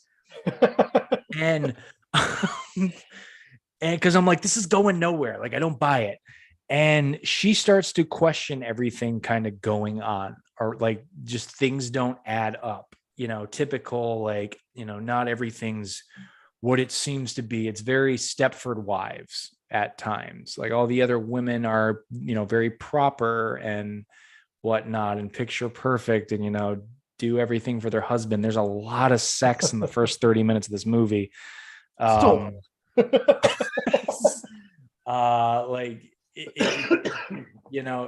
the other women are like fucking pounding out kids, and like Florence Pugh is just like, we're just kind of hanging out, kind of, thing. Like, we're having a good time. We don't want kids. And then I don't know, it just kind of turns into like suburb horror, which is a good subgenre of just like the fear of suburbia, which like, I live in the suburbs now, and like there is kind of this fear of like, this is it. this is it for me. So there's that. And like, it's kind of crazy because like I grew up in the suburbs. Like, I'm sure my parents at one point were just like, fuck, this is as far as I got. So there's that. And there is, look, this movie, like, I feel like is trying to like throw big ideas out there, and none of it hits. And I don't want to give anything away because it still is a fairly new film. Came out this year, did amazing at all the major festivals, apparently. A lot of drama surrounding it. Olivia Wilde, the director, as we know, as some of us know, I don't know if they were married, but they had a child together, and they were together with SNL alum, comedian, actor Jason Sudeikis. They broke up supposedly because she was hooking up with Harry Styles, who was in the movie. Supposedly they, got together on the set. Florence Pugh was not a fan of that, supposedly. And then there's just some drama behind the scenes. She didn't want to do press for the movie. There's actually a lot of fairly entertaining fat around this film in the press. So I think that's what helped people seeking this movie out. They were like, oh, it's that movie, Don't Worry, Darling, with everybody hates the director and shit.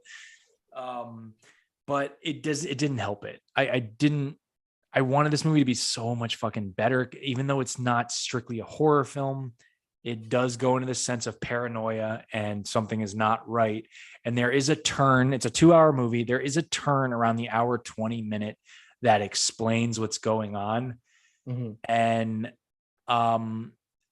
you could say that's too soon, but I think for the payoff is what is the reason why they put it in like 40 minutes for the end of the movie rather than like in the last 15. I don't want to say what it is in case anybody seeks it out, but where can they find it? It's on HBO Max right now. So again, it's not really a horror film, but I think the horror community might at least benefit from some things in it. And because I think there are some undertones of also women being like fucking gaslit and being treated horrible by men, and men and their evil greed and the evil things we do, which, I mean, I'm not perfect either, but I haven't done what some of the men do in this movie. And yeah, it's again, I didn't really like it. I'll say that I don't think it was for me, but I wanted it to be for me. Like I wanted it to kind of take some ideas. And I see that a lot with big time psychological thrillers. Like I want them to be like these full on horror films. There was a movie a few years ago with Anna Kendrick and Blake Lively that came out that was like kind of a cool murder mystery thing. And I was like, oh, there's some like horror tones in this, but it didn't fucking fully go there. And so I think that's why I was a little let down by it. Don't Worry, Darling kind of does that. It might not let you down, but so yeah, I wanted to bring it on to that show, just talk on it real quick. And those are my 5 to kick things off. And it's time. It's time.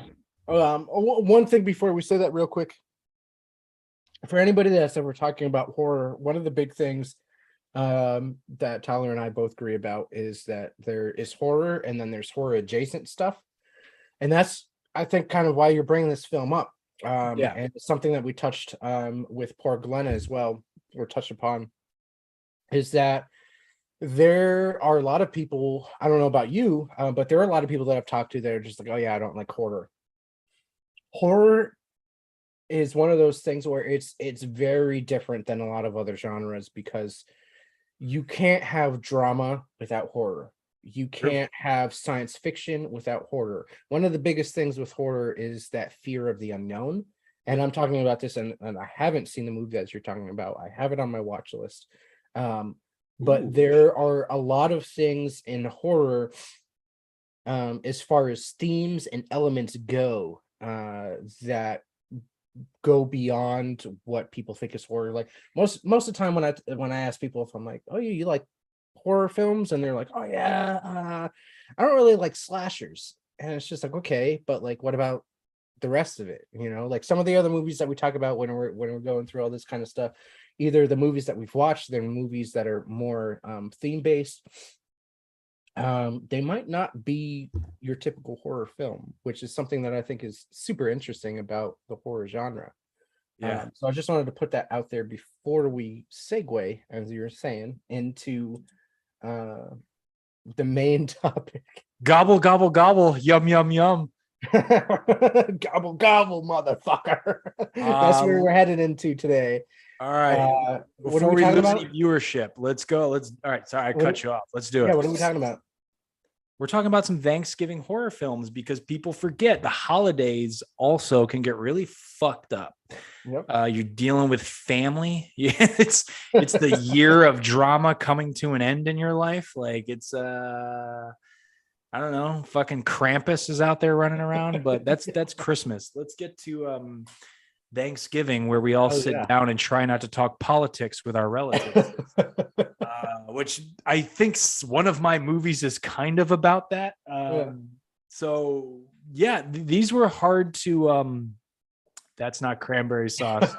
Oh, trust me, that will be talked about shortly. I know exactly what he's talking about.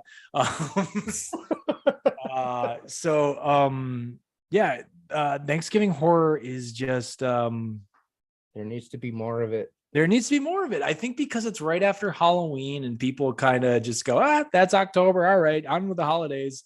Yeah. I don't know. Like there should be horror films for every holiday, which is kind of me hinting at my first entry into our top five. Well, not really top five, but just 5 films because I don't know. Do you want to go first? Should I go first? I mean, it sounds like you're segueing into it, so go ahead. Yeah, let's do it. All right, thank you. That's just that would have been a dick move if you were just kind of like, no, I would like to go first. It's me. So I don't know if you've seen this one, and I mean, I feel like I could probably talk about the whole anthology as a whole because it is part of a bigger picture thing that started back in 2018. I think they stopped producing them around like 2020. But I thought it was a genius fucking idea. Blumhouse released a movie. Yes. I know what you're talking about. Blumhouse released a movie for every holiday for about a year and a half. And some of them, for the most part, I'd say all of them were fairly good. What is it? In the Into the Dark series, all of them are streaming on Hulu. The first one dates back to like Halloween 2018. And then there was a Thanksgiving one that, obviously the next month after that, which can't remember the title of it, but it was about like a father and daughter, like having Thanksgiving and like the father, like she discovers her father's like a serial killer or something, which I thought was kind of cool. But the one that came out in 2019, I mean, if you're going to make I feel like I'm not going to do this justice, but like if you're going to make a Thanksgiving horror film, you need to bring the Pilgrims into it. Yes. And that is 2019's Into the Dark, Pilgrim. Yes. Streaming on Hulu right now. So this is like woke cinema to me at its finest. I so the main plot is a woman invites pilgrim reenactors to her family's Thanksgiving celebration in an effort to remind them of their privilege and help them bond with one another. And it just gets it goes pretty south. And I'm judging by, I know this isn't on your list, but I'm judging by your reaction. You've seen this. So this was one of those films where when we were discussing what films we may watch, right, nothing was solidified yet. Yeah. I was like, you know what, I'm just gonna go ahead. There's films on this list, guys and girls, that we haven't seen, or not going to mention on this show. But this is one of them where I was like, you know what, I've seen all of the films in this series and the Into the Dark series. I love it. I wish they continued it. I love the fact that it has turned me on to so many different actresses and like actors in general, and then directors and all sorts of other people. Like the thing that Blumhouse put together with this thing is just, it's phenomenal, and I love it. And I was just like, well, I might talk about this film. I'm not quite sure. And then you sent me your list of films that you're going to talk about, and you're like, it's on there. And I was like, all right, I got it in the promotional trailer set up to before we go into this kind of stuff. So yeah, I'm excited for this.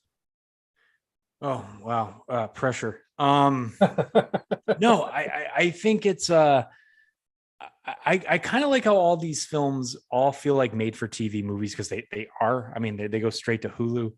I just love how they're pretty much one location, and like I think Thanksgiving, and I think this is a prime example of Thanksgiving being actually a good idea for horror films, because like I just said, like sometimes you're at a table with your family, and it's a perfect time to air out your grievances. And I just I read a review on it, and actually like Roger Ebert, or even though Roger Ebert's no longer with us, his website still keeps going. He's like Tupac, man. He kind of bashed it.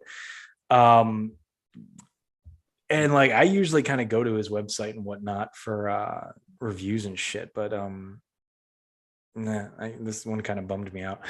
But he did compare it to a lot of Herschel Gordon Lewis films, if you know of him. He was kind of like the early on like gore fest before gore, and like kind of like domesticated gore, just like families, just normal people like ripping each other apart. And like there's just like a good feel of that in this movie. And I recommend like audiences seek out Herschel Gordon Lewis if you really want to like see, I guess, like the origin. I feel like I'm hyping it up too much, but like his films were really kind of like the first gore movies. And I don't know, I remember reading that review and going like that, yeah, I see where that's coming from. So basically what happens when the main character invites these pilgrim reenactors over the house, there's a shift where you realize, oh, they're not breaking character, and this is going to go really fucking bad. And it's so unnerving, and it's so typical Blumhouse with their films. Blumhouse films, I feel like, do a great job with having these key uncomfortable characters in there to make you uncomfortable. And the pilgrims are a straight up acid trip. Yeah. Look, my one critique of the movie is, I mean, there's like cool kills, but like I don't know, there was a couple kills that like maybe I wanted more out of. I know that sounds fucked up. But I don't know, for it being like a Thanksgiving kind of slasher and whatnot, I guess I just wanted some better kills, but there is cool gore in it. I don't know what more I gotta say. I know I'm probably not doing this one justice, but I love it. I love it. It's a good solid kickoff to Thanksgiving horror. It's a good entry point. I mean, actually, I shouldn't say it's a good entry point. There's actually some better entry points I'm going to get to in a little bit. But all of these are streaming on Hulu. Excuse me, Into the Dark. I mean, what other good ones were on there for me? Just to kind of go outside of the box is a lot of good New Year's ones were on there. Um, yeah, I'm going off the rails. Sorry. Do you have any? Do you have anything else you wanted to say about Pilgrim? Um, the Pilgrim is actually sort of kind of disturbing in the fact Yes. that I feel that there, and somebody might. I don't think anybody that's going to listen to this podcast is going to take offense to this. There are some very wealthy people out there who are so stupid and so blind to what's going on outside of their bubble Yeah. that, not to the extent that this film goes to, Yeah. True. but just that kind of like, oh yeah, I'm just gonna let these people in, don't know who they are. Oh, you guys want to stay here now? Yeah, sure. It's a home invasion movie. Come on in. It is really, yeah, it is a very dark home invasion film about people that are trying to push the true meaning of Thanksgiving onto people. It has a commentary on something that I find is very prevalent now in American culture, where that is like the theme of just like not being grateful for Yeah. what you have, and so their whole thing is like, oh well, you got to be thankful for what you have, this, that, and the other thing, but they're psycho, like these people are just, there's something not right with them. But the main thing is there's that commentary there where it's like, yeah, like I hate, like, Thanksgiving and Christmas are probably the two holidays that I hate the most. And I know that at least as far as being somebody who's brought up Protestant, I know that I shouldn't say that I hate Christmas, right? Because that's like when Jesus was born. But Thanksgiving is overshadowed by Black Friday, and Christmas has just become this like glorified buy me, buy me, buy me, throw money at me kind of thing. And it's like you have these two holidays which really supposed to like bring everyone together, and they don't. It's all about consumerism, and it's like, especially Thanksgiving, it's like you have Thanksgiving and then you have Black Friday, and it's like you just celebrated with your family, or at least that's like the essence of Thanksgiving, is that you're supposed to be thankful for all the things that you and your family or whoever else have as at your dinner, and it's like a communal thing. And then right after that you have Black Friday, and that is one of the big things that this film talks about, is like, forget all the blood and guts, forget all the killing. And I find the main thing that this film is so impactful is that it's like, yeah, like these are issues that they're very contemporary issues. The further that we go on, like the day after Halloween, there's Christmas advertisements. Like we haven't even gotten to Thanksgiving. The damn Mariah Carey song. Dude, bro, the meme that they have. Yeah. So there's the meme where she's defrosting, and then there's like, I found one I was meaning to share it, but now it's just too late. It's just I'm getting off topic, but that's fine. It's a professional wrestler, just like he's like walking around with his eyes closed outside the ring, and he doesn't realize that behind him is someone jumping off the top rope about to collide on him. Yeah. And it says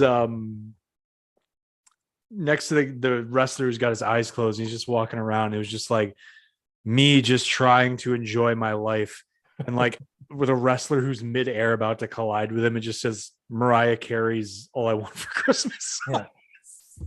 I mean, there's that other meme where it's Jamie Lee Curtis and she's like staring at the camera, and then you expect like Michael to come out, and it's Mariah, and she's like, and you're just like, no. Like, why is it coming?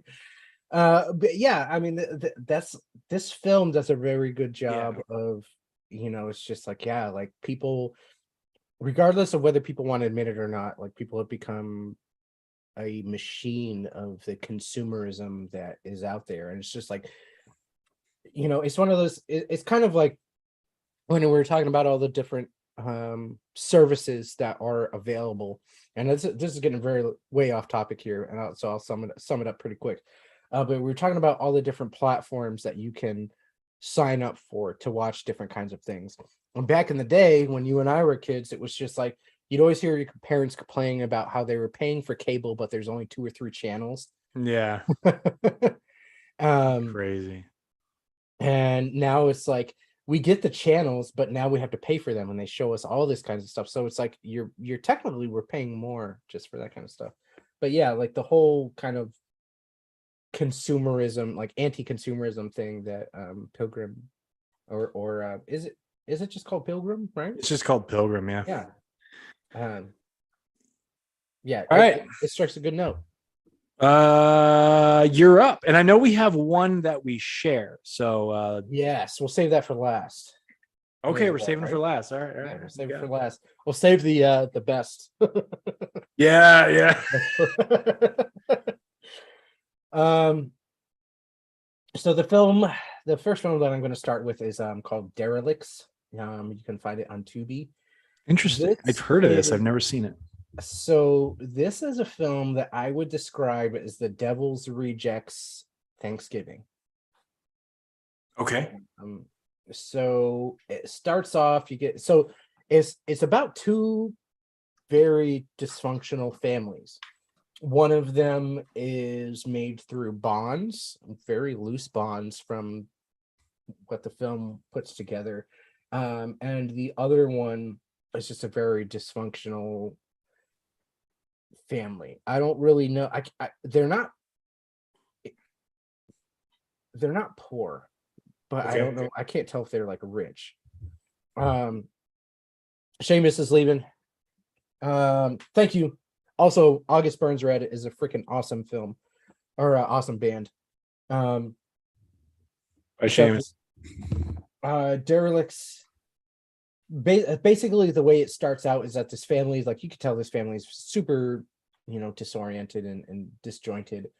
And then you have these other two people that are supposed to be coming to this party. It's like I guess it's the brother of one of the guests or one of like the family members there and their son. And like the husband just hates this guy.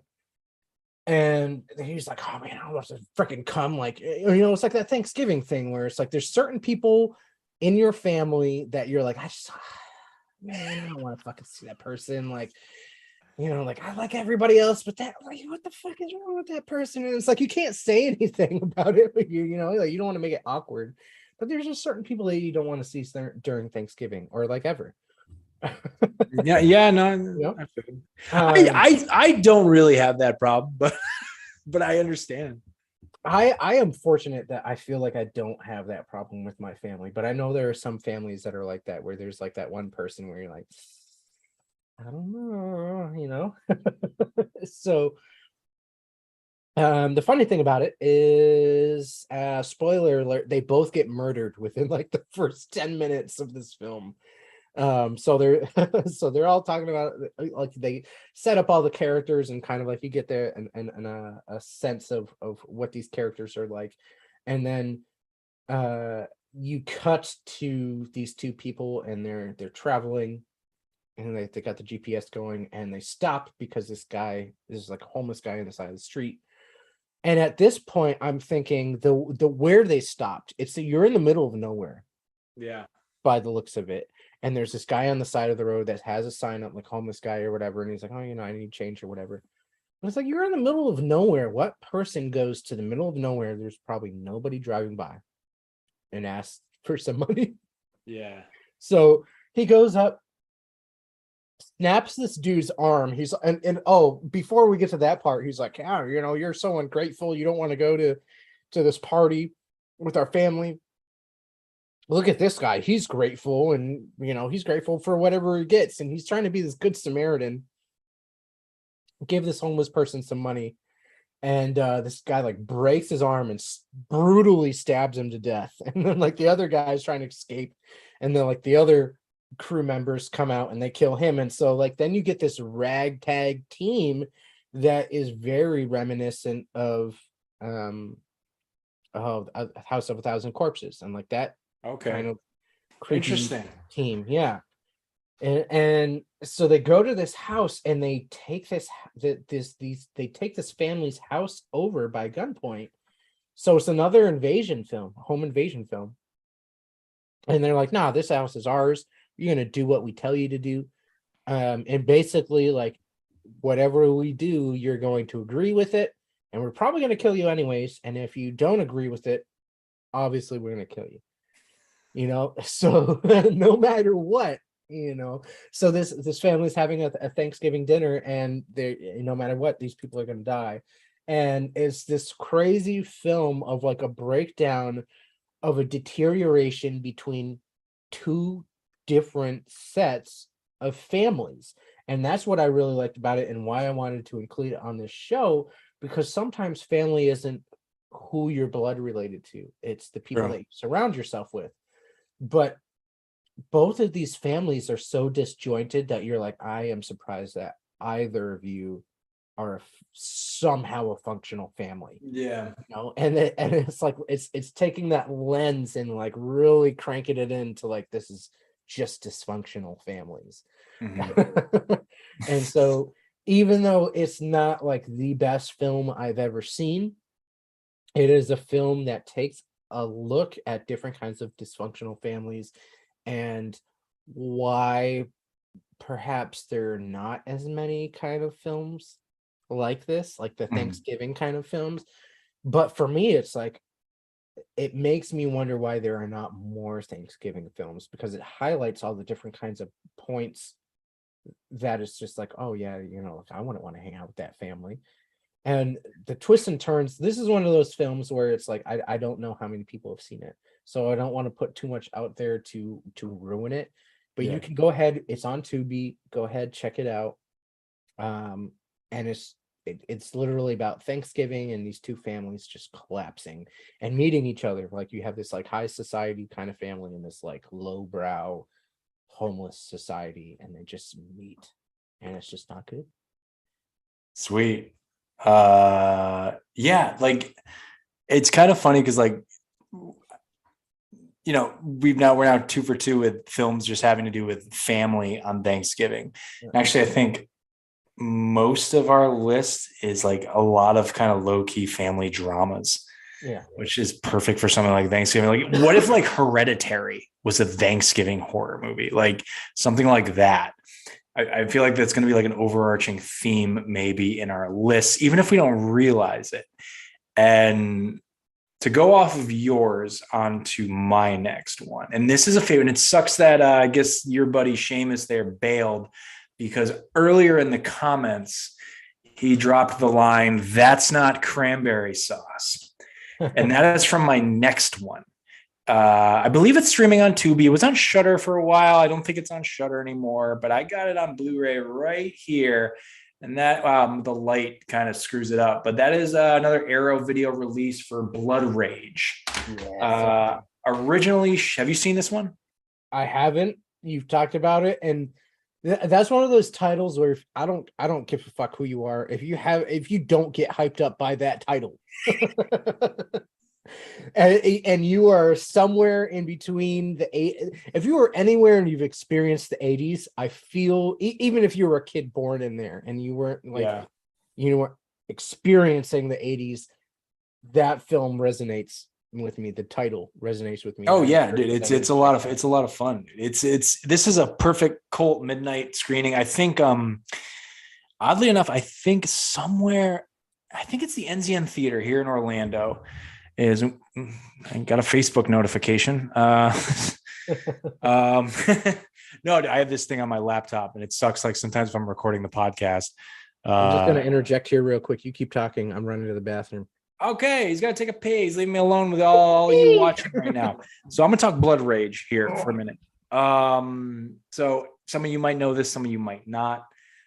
This was shot, I'm reading kind of off the back, but I got some notes here. Back of the Blu-ray here, right here. Bam, there it is. This film was originally shot in 1983, but it did not get a release until the late 80s, 1987. So you can kind of see the aging of the movie. Like, you read it comes out in 1987, but to see the fact that this movie looks like it was shot in the late 70s because it's so low budget. This is one of the probably big indie 80s slashers of that era. And so it's a Thanksgiving horror film because, well, let me read you the plot.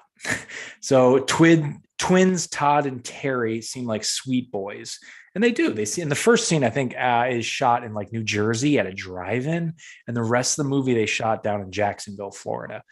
So they're twin boys, Todd and Terry, and one night, one of them takes an axe to the face of a fellow patron at a local drive-in.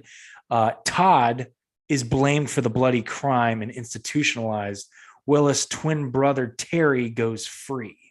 And 10 years later, and as the family gathers around the table for a Thanksgiving meal, the news comes in that Todd has escaped. But has the real killer, in fact, been in the midst all along? As you're joining us back here after your piss, I'm pretty much. I heard you. Oh, volume is your toilet high. like right there.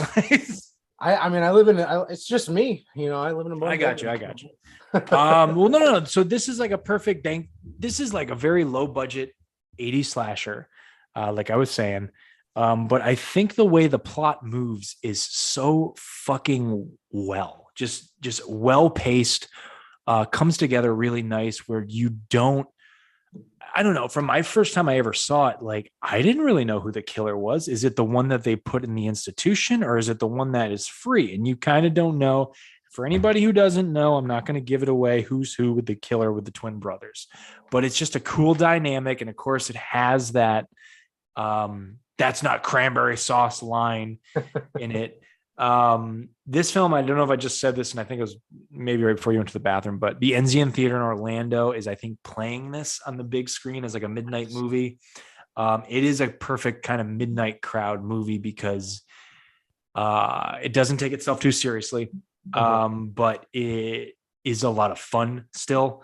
Not in a serious manner, but it's not like you're just like laughing at the screen. Well, there are some parts where you kind of sit there and laugh at the screen. This has a cooler, I can't talk. We're getting later in the show here. This is a cool 80s synth score. I love it. I want to like see if there's like a vinyl of this thing. And it's just a perfect it takes place on Thanksgiving. And, I love how they kind of do the Halloween trend of like, oh, this event happens on a holiday. Let's kind of do some kind of cool thing on the holiday that follows Halloween. Not saying that these two movies go hand in hand. There's no sequel to Blood Rage, at least to my knowledge. Perfectly fun. Like I said, shot in two different areas. I believe first the opening drive-in scene, which is a fun, well shot scene.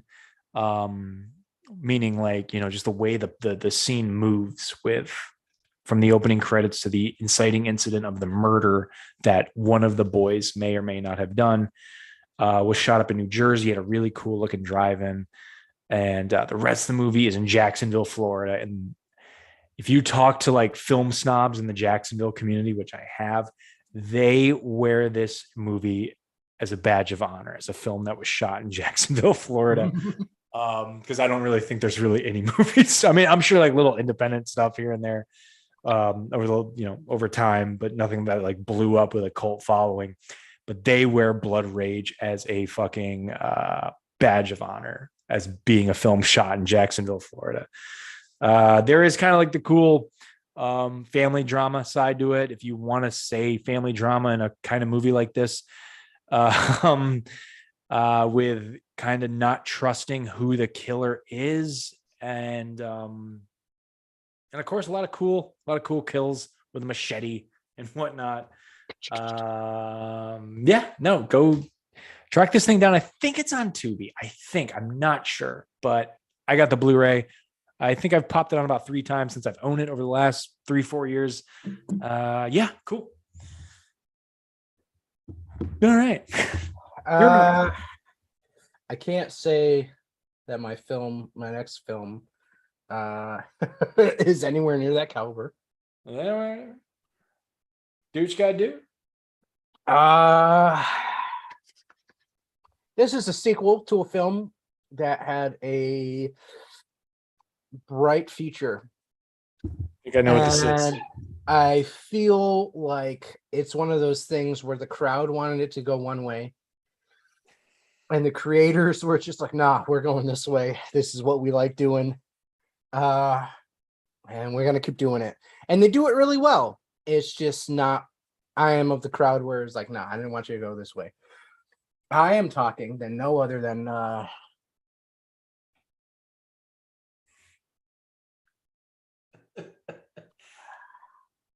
Thanksgiving 3. Yes, I haven't seen it, but yes. I've seen clips of this, and yeah, this looks fucking wild. So the IMDb has this as the description: foul-mouthed villain Turkey carves through the likes of a rapping grandmother, a mindless puppet, a wig-wearing inventor. Sorry, my mouth is just so numb. I'm out of hot sauce. I forgot what show this is. I haven't had hot sauce in like an hour. Yeah, so it's a foul-mouthed villain Turkey carves through the likes of a rapping grandmother, a mindless puppet, a wig-wearing inventor, a bisexual space worm, and their equally ridiculous friends on his quest to recover the last copy of Thanksgiving 2. All right.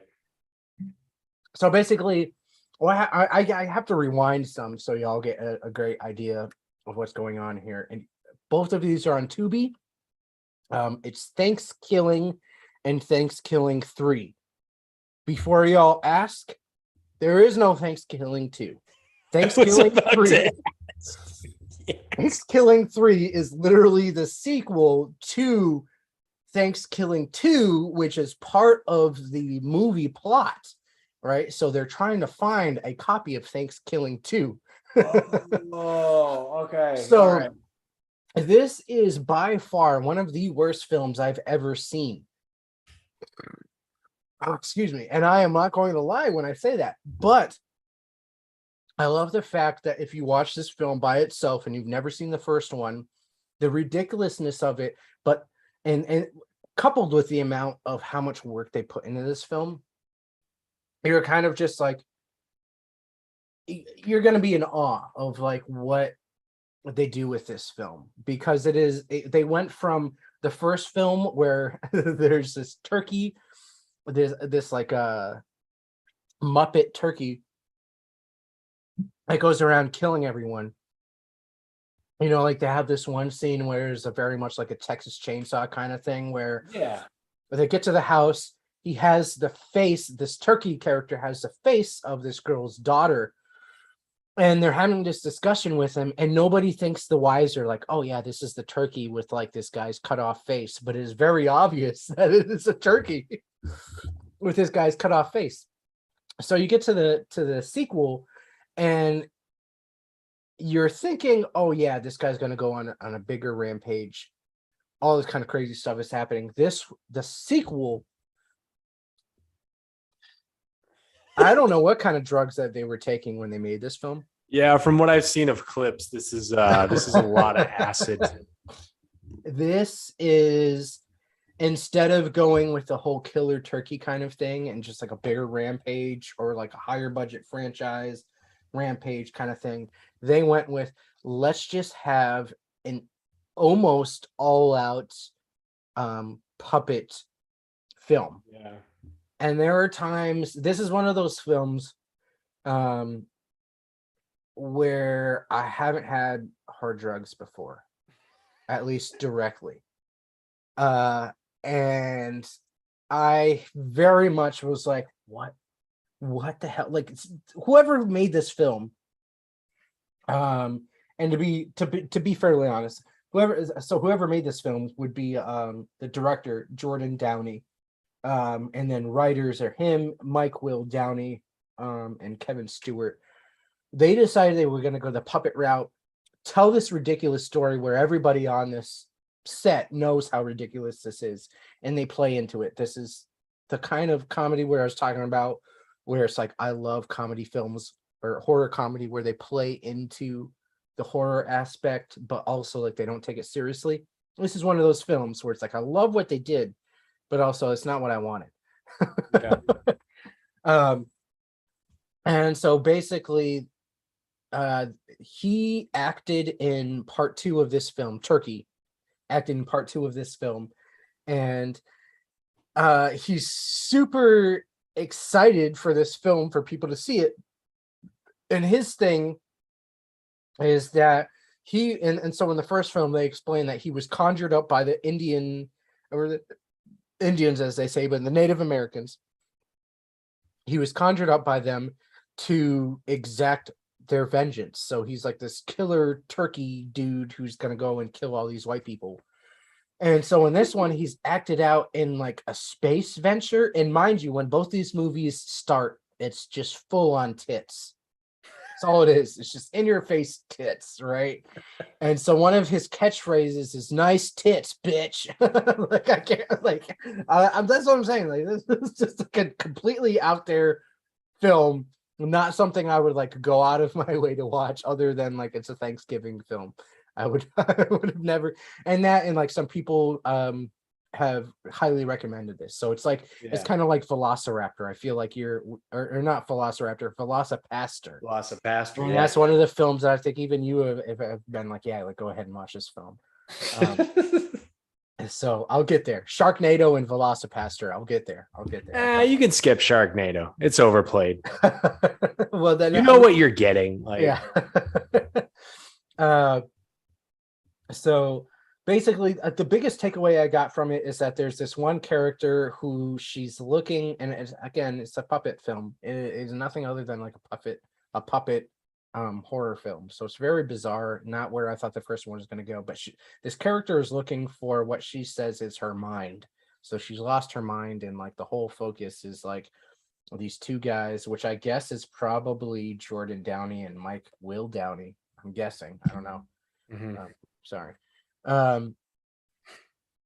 Basically, she's looking for her mind, and and so while she's doing that, there's all these other things that are going on, and you got Turkey who's trying to recover the lost copy of Thanksgiving 2, and he gets mad and like murders his turkey wife, and then murders his turkey son, but also traps his soul in a DVD copy of what Thanksgiving 2. So it's like a DVD copy with like a baby turkey head, on this DVD. And I'm like, well, if you could do that, like, why didn't you just get a copy of Thanksgiving 2? And that's what this whole premise is just like they've skipped this thing, and he's mad because one, there's a whole bunch of white people celebrating Thanksgiving, and two, he's mad that the movie that he put out is literally like the world has voted that it's like the worst movie ever made. Thanksgiving 2. And so it's just this like there's nothing I can really say that's like it's not a commentary piece or anything. It's just a film that they knew was terrible. They were having fun with it, and it's one of those like passion projects. You get together with your friends and you're like super drunk one night, or you're super high, or whatever the hell it is you do. Maybe you're sober and you're just weird, and you're like, hey, I want to make this film that's just super outlandish like this. Go ahead and do it. And everybody gets together, and that's what they make. And I would not give it anything higher than like a half a star or a star out of 5, like 1 out of 5. It's a terrible film. Maybe 1.5 stars, only because I know that it's a terrible film. They know it's a terrible film, and everybody plays into the fact that it's a terrible film. It's like watching Attack of the Killer Tomatoes. All right, we get it. I know you get it. But until you watch it, just go watch it. It's on. Oh well, all right. There you have it. That's on Tubi. Yeah. Okay. Thanksgiving 1 and Thanksgiving 3 or 2. Yeah. Almost made. I mean, I almost was obviously going to put it on my list if I had gotten around to it, just because of what it is. Yeah. But I didn't get around to it. But all right. So you watched a movie that was very over the top, but doesn't like have any social commentary. I watched a very over the top film for my next pick that does have what it seems to be some social commentary. Now, you could argue that this doesn't, I don't think this takes place on Thanksgiving, but the overall theme of Native Americans pretty much coming back to fuck up white people um, is very prominent in this movie. It's available on Vudu, which I don't have, but I heard about this, and a past guest of Tyler Geiss's Basement, who has a 6th degree with the director of this movie, gave me his login, so I watched it. It says it's free on Vudu, but like you have to pay for Vudu, and then it's free. I don't know Vudu. I don't know. I don't understand it. This is a Trauma Entertainment released film directed by the great Lloyd Kaufman, who mastermind behind Toxic Avenger and whatnot. This is Poultrygeist, Night of the Chicken Dead, released in look again. I don't know. This might be also on Tubi, because I know there's a lot of trauma stuff on Tubi. Also, we're talking a lot of Tubi tonight. This was released in late 2006. Main plot here is a fast food chicken restaurant is built on the site of an ancient Native American burial ground. The displaced spirits unite with the ghosts of exterminated chickens to transform into Native American chicken zombies seeking revenge. Again, I don't necessarily, this had to make my list because the overall vibe of it and plot, but I don't think this necessarily takes place on Thanksgiving. But there is like this kind of like, again, these are hard fucking, this is a hard subgenre to find. Yeah. But I think there's like overall themes that wink at the fact that like, because that's what Trauma does. That's what Lloyd Kaufman does in his movies. He does these over the top, low budget independent films, but they are kind of saying something. Like Trauma or Toxic Avengers saying something about how fucking shitty and dirty New York City was in the 70s and 80s. Yeah. So, Lloyd Kaufman sitting here, and Lloyd, I've yet to have the privilege to interview him, even though who knows, something might come up down the road. I don't know, but Lloyd is a hell of an interview from interviews I've heard of him. And I'd love to pick his brain about this. And he's in it too, as his character's name's Arby.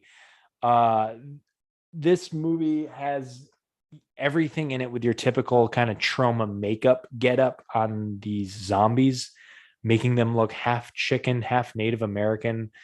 I wouldn't even say they look like 80%, 85% chicken with like a little Native American indigenous quality to them. And some people could find this shit offensive. Not in like a, that was so rude and disrespectful, I'm offended kind of thing. More, and you don't know what you're talking about, more in just the I don't know. They've never seen a trauma film before. There's a lot of gimmick and a lot of satire to it. And this movie has like there's a full-on breakout dance that's supposed to be like a Michael Jackson Thriller dance with all these like characters, all these zombie characters and some of the fast food employees. Chicken sandwiches come to life, like and just fucking like eat people. It's so it's like so over the top, and it's so fucking good. Like, I love trauma films. I know what I'm getting when I sign up for one. I think Trauma has a streaming service also. We're just like teasing future episodes of these streaming services. Me and Generic have been talking about doing an episode about like kind of streaming services that people need to look into rather than your Netflixes and whatnot. But I'm sure it's streaming on there also, but I don't have it. Just, I don't know. I was watching the trailer like before we got on here, and just reminisce because I watched it. I think when we initially picked that this was going to be our topic, it's like the first movie I watched. Just reminiscing on how fucking batshit crazy this film is. Saw a new comment here. Oh yeah. Oh, that was you. So much like just I'm losing my train of thought here late in the night. But yeah, typical trauma gore of just stuff that just gooey, bloody goodness in it. I take it you haven't seen this one. I have not seen this one. You're selling it though. I'm It's not like it was new to me too. Like, and I feel like now I can say I've watched maybe all of Troma's catalog. Because I had heard rumblings of this years ago, and it just didn't really care to. I was into watching elevated horror at the time. Yeah, I know, but not that any of those movies are bad. I just hate that term. No, I know what you mean. I don't know more what you want me to say here, but it's yeah, it's good. Turn your brain off horror. So yeah. Well, if we're talking about turn your brain off horror, I feel like that is a great segue into honestly, the next two films that I have. Mine too. The last one, I feel like we've established that the both of us have seen the last film that we have for picks here. Yeah. And this one kind of segues into it. I'll give you the description here. A rebellious teenage girl and her friend accidentally release the captured spirit of a murderous Immortals blues musician. They must find a way to recapture his spirit before he has the opportunity to kill again. Okay. Now, one of the things that we were talking about when we first were talking about the Thanksgiving horror genre is that there are not a lot of films that fit that category. The only thing that fits the category of Thanksgiving horror is the fact that at some point in time in this film, they have a Thanksgiving dinner. It does not, it goes way beyond Thanksgiving. Like that's like the beginning of this film. And I didn't really like this film, to be honest. But one of the things that I have to admit was like really well done with this film was kind of like a harken back to Candyman. And I don't want to, and I'm not saying that because the main villain is African American. The reason why I'm saying that is because like it's kind of like the same vibes. Like whoever made this film, like everybody that got together to do this, right? It's not just the director Troy Hart who did this. It's a whole group of people that got together to make this film. I feel like they all saw that and they were like, let's make our own film that kind of takes some of those elements and takes some of the Thanksgiving elements and puts them together. So it's a 2017 film. Again, this one also is on Tubi. So the big thing about this is that this is one of those films where it's a trope that I really hate. And I think this is one of those things where it's like if you go to the movie theaters with some friends or you and knowing what you're getting into, right? Or you have like a popcorn kind of theater night at your house, whatever, you invite some friends over. This is one of those films where you would see what's the name? Like it's the Pancake Theater. Yeah. You know what I'm talking about? Yeah. This is one of those kind of films where it's just like it's a film that you're just gonna riff on, and the acting is not bad, but it's not there. You know what I mean? It's like it's kind of everything is on that cusp of like you had something here, but like you missed some points, a lot of points. There are a lot of points that you missed, but it's still entertaining enough.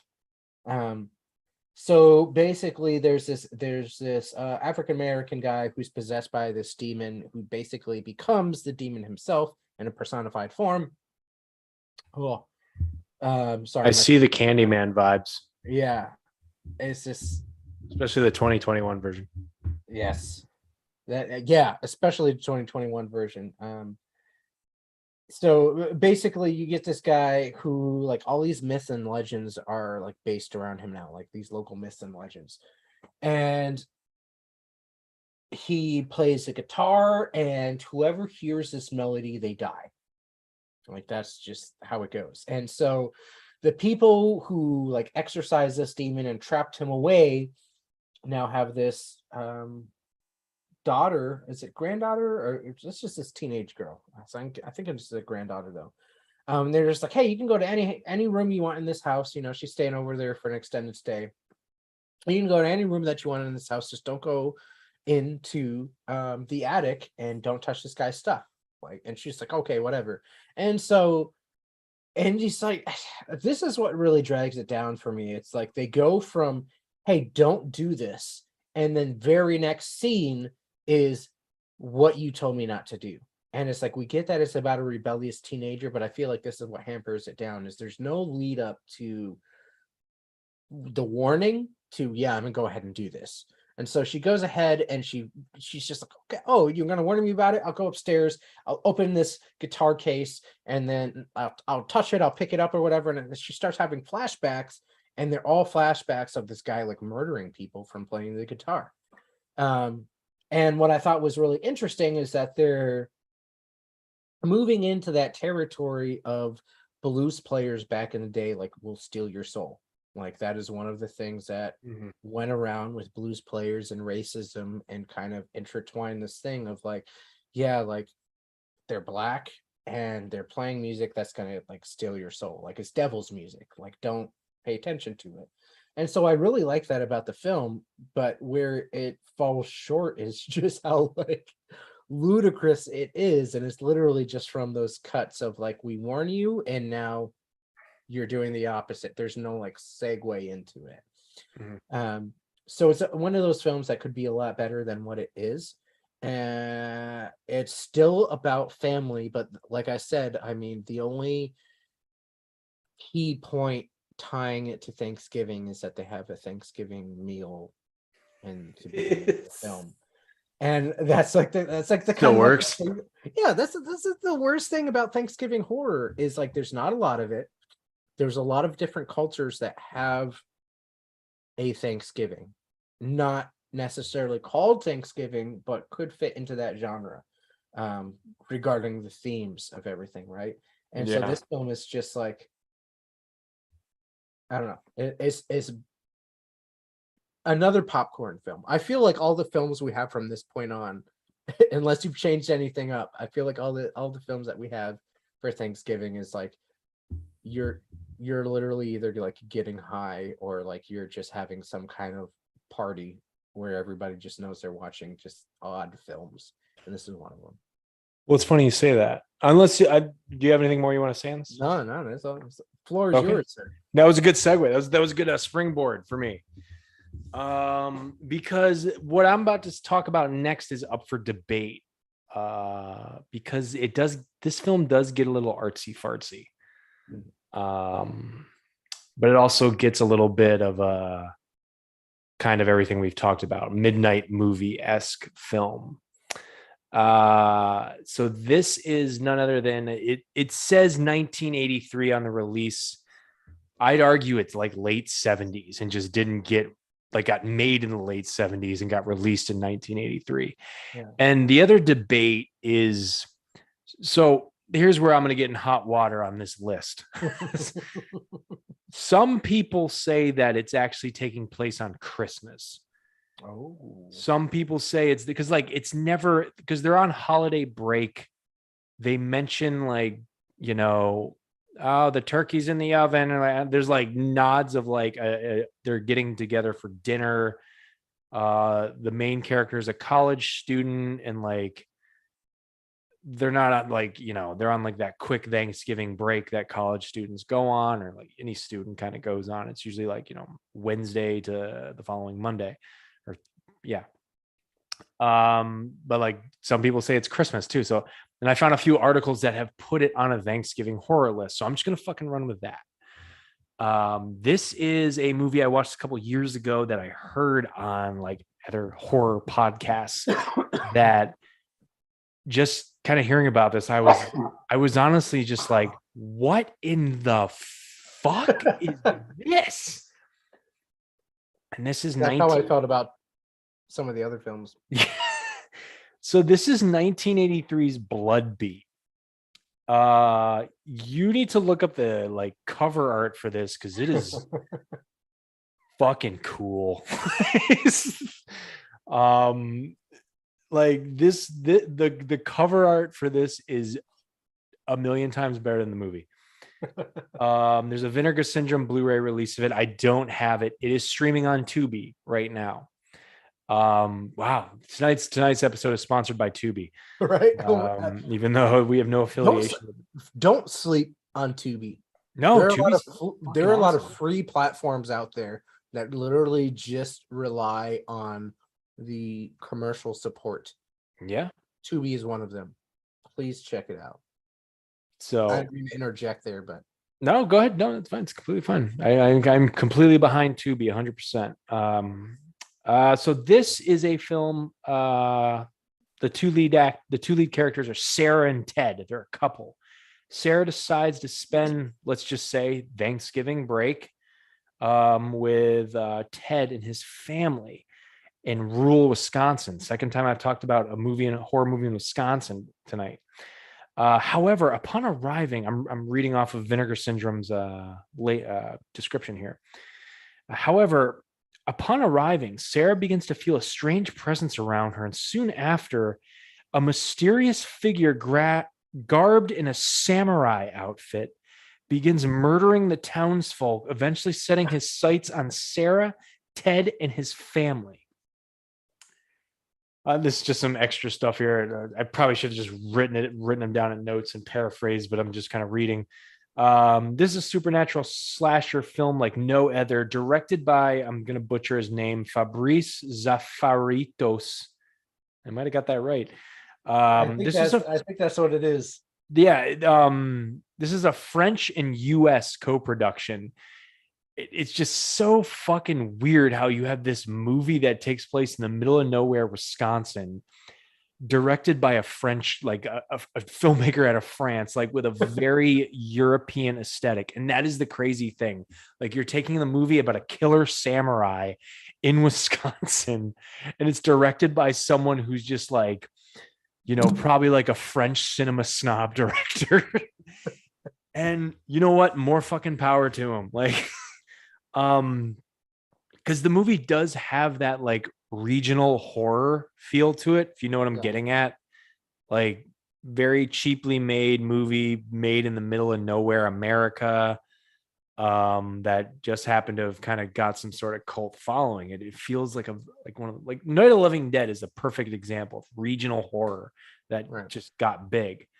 But yet it has this like cinematic, you know, dreamy like atmosphere to it that I can't sit here and say it doesn't work, because I really enjoy watching this movie. I'm not saying it's a good movie, but I am like it's a movie about a samurai. And you know what? It is a good movie. It's a movie about a killer samurai in Wisconsin. And this movie was barely released on video in the US and never officially got a disc release, probably until the last few years ago.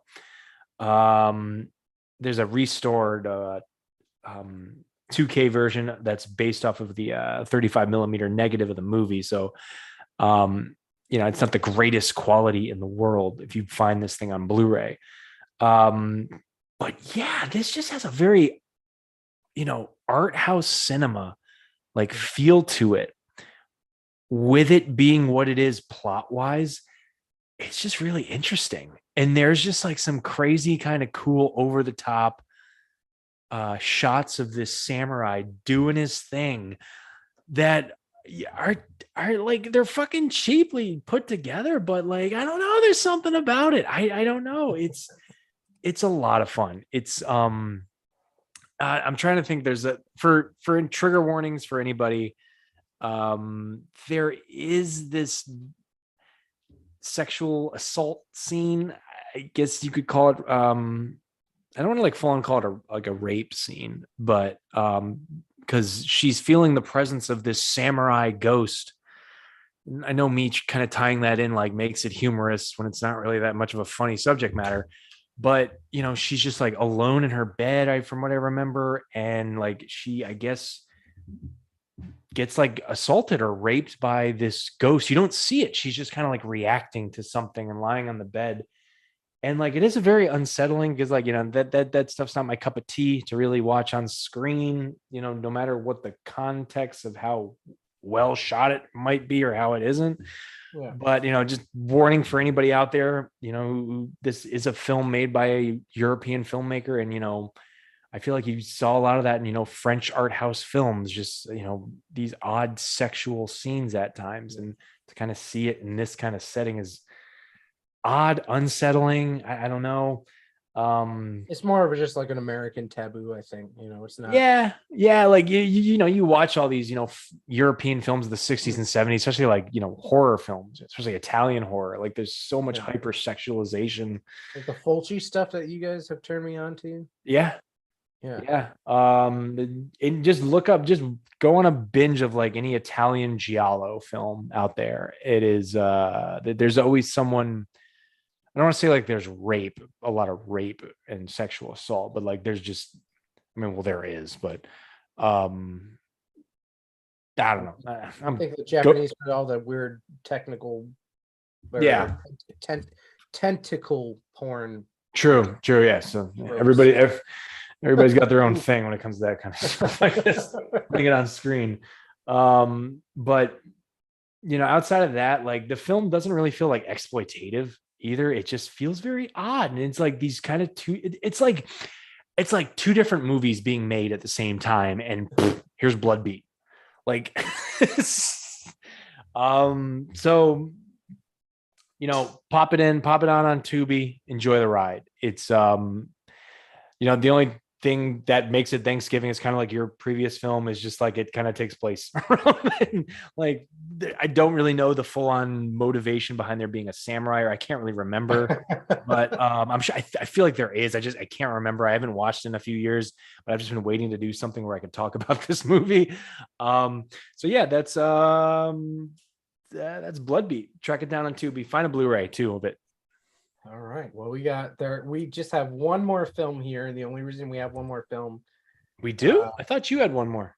So no. So we ran through them. I got Thanksgiving, and then I got a Ghost Note, and then the last film that we have is Home Sweet Home, 1980. Home Sweet Home. That's a good way to take us home here at the end of the episode.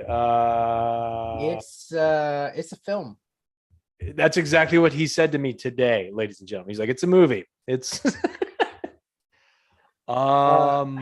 you start. What you put this on to me. You're the one who sent me the link to it because it's on YouTube right now. So once you're done watching us, track this down. So the interesting thing about this film is the best thing is the actor, or not the actor, the director. And I want to see. I thought I had this pulled up. Let me see if I still have it pulled up. Home Sweet Home. Yes. Yeah, okay. Now that I'm looking at it. So this is an interesting film because it's made by, and I could be butchering this name too. It's a Spanish director, and her name is Natia Pena. Yeah. And the story is by Thomas Bush. So the premise so I'll read this to you. It's a very quick synopsis here. A family's hope for tranquility in an isolated country home is shattered by the arrival of a schizophrenic killer. I don't get the fact that or I don't get the sense that this guy is schizophrenic. He's just a killer. He's just a bodybuilding murderous man. Yeah. So I want to say that this was, and I know that was it Dead Meat. If any of you are familiar with Dead Meat, he's a guy who talks. He's on YouTube, talks about a whole bunch of different, like the kill count guy. That's him, dude. Oh my god! So right after I got done watching this, I went to his video. Yeah. The whole time I'm watching this, like when the killer gets to the house party of where Thanksgiving is taking place, Yeah. I remember throughout like the first few scenes of that, I was just like, are they having Thanksgiving or is this a fucking swingers party? And he literally said that in his video. He's just like, I thought it was a swingers party, but I guess it's Thanksgiving. Right. I mean, there's so much weirdness in this film. So you have Jake Steinfeld is just starting out his career. Yeah. But the weirdest thing about this film, right, is so you're trying to figure out, is this a Thanksgiving film? Is this a swingers party? What the hell is Jake Steinfeld doing? And why is the camera quality so terrible? These are all things, if you watch this film, like you don't expect anything amazing. You know, it's like a halfway point. So I feel like this is a UCLA film. Yeah. And the biggest takeaway that I got from this film, if anybody has gone to an Alamo Drafthouse Theater, I feel like this is the kind of film that you would see digitally restored and shown at an Alamo Drafthouse during Terror Tuesdays. Mm-hmm. It's not, like I said, it's not the best film. The biggest, weirdest kind of thing that I have to point out is there's this guy that is dressed up in like a mime outfit, Yeah. got the makeup and everything, and like I don't understand Makes why. no sense. Yeah, he's just like, that's who he is. He's just a mime. That's what he's into. I think on the movie on YouTube, we should just leave a link to this, like fucking like in the comments or something if anybody wants to watch it tonight. Maybe it was this or it was the Dead Meat video, but someone wrote like, dude killed a mime. He can't be that bad. I mean, it's such a strange film. So there are two interesting characteristics. So, right, this movie was made in what, 1981? 1981, yeah. So there's two characteristics of this killer that I get, because again, the movie quality is just not there. Like, I don't know what they filmed on, but it's just not there. There's a lot of scenes that it's hard to make out what's going on. But in a few of the scenes, you get this like stalker perspective where it's either heavy breathing, which is like, okay, like that is some Halloween type shit. Yeah. Where it's like you get the first person perspective and they're just watching everything, but it's like the breathing is like super labored. It's like like I'm asthmatic. I felt like I was having an attack while I was watching it. I'm like, holy shit, dude, like just take one deep breath and relax. You know. And then the other thing you get is that laugh. Yeah. When he's killing people. Yeah. I don't understand. Like, yeah, like it doesn't match his like look. No, not at all. Like they dubbed in, like it's almost like they dubbed in the guy who played the mime to do the fucking voice of the laugh or something. I liked this movie. It's a fun film. It's a fun movie. It's not good, but it's fun. I love well, when I clicked play on this, and first of all, I gotta give a shout. We have to give a shout out. I don't even know if it's like active anymore, but when you sent me the link to this on YouTube, there's this YouTube channel called 42nd Street Movies, and that tickles my fancy because I love kind of grindhouse, like homage, like they're homaging the 42nd Street in New York City, all the grindhouse theaters. So like you get movies like this playing there in the 70s and 80s. And so there's like a dozen like movies of that ilk on this YouTube page. But when I clicked play on this, and like, first of all, like a random dude in a station wagon dies like 10 seconds in. Yep. Like it's the quickest kill to kick off a movie ever. But no explanation earlier. Yeah, no explanation. He's just like, "Hey, what are you doing, buddy?" And then he just kills him. Hey, don't you belong in a psych ward? I don't know, but then they cut to the opening credits where he's just driving around, and I feel like the station wagon thing is like, dude, this guy was a fan of the director who's a woman, by the way. I shouldn't say that. Like, was she a fan of Halloween, or were like the producers a fan of Halloween? Because it's an escaped mental patient on a holiday. Michael Myers steals a station wagon. I think it's a station wagon in this one. Like, I don't know. I feel like there's just certain, like, hey, let's try to rip off Halloween, but instead of a mass psychopath, let's get a fitness guru. And that's not to knock Jake Steinfeld, who went on to have a phenomenal career, which I'll get into in a minute. Uh, One of my favorite kills in the movie happens 3 minutes in. It is when he's driving around. I think it's LA where they shot. Yeah, Los Angeles. And it's like your generic opening credits, like while he's driving, like over the shoulder POV shots. And for no goddamn reason, an old lady gets ran over. Dude, the best part about that scene, the best part about that scene is it's like, Yeah. it's like when you're watching a bunch of other horror films and you're far enough away, it's not even, you're not even hiding it at this point. The timing is so far off that you're like, why don't you just hop out of the way? I know. Like she had time. I know she's You're an just like, elderly. "Ah!" I know she's an elderly woman, but she had time. She could have the take was so long for a sequence that was really meant to be so quick that she could have walked away from this guy. Yep. And not gotten hit. It's like in I think it was the first Austin Powers, when he's like driving like a fucking steamroller or something, and like one of Dr. Evil's guys like hops out, he's like, no, and like then they cut to like a wide shot and he's like 10 feet away going really slow. It was kind of like that. But I want to talk about Jake Steinfeld before we wrap it up here. Yeah. This guy plays, a murderous psychopath in this movie, and he seems like the nicest guy ever in real life. Yeah. This guy went on to have like a phenomenal career. He is the uncle of Haley Steinfeld. She's a big actress right now. She was in the Bumblebee Transformers spinoff movie.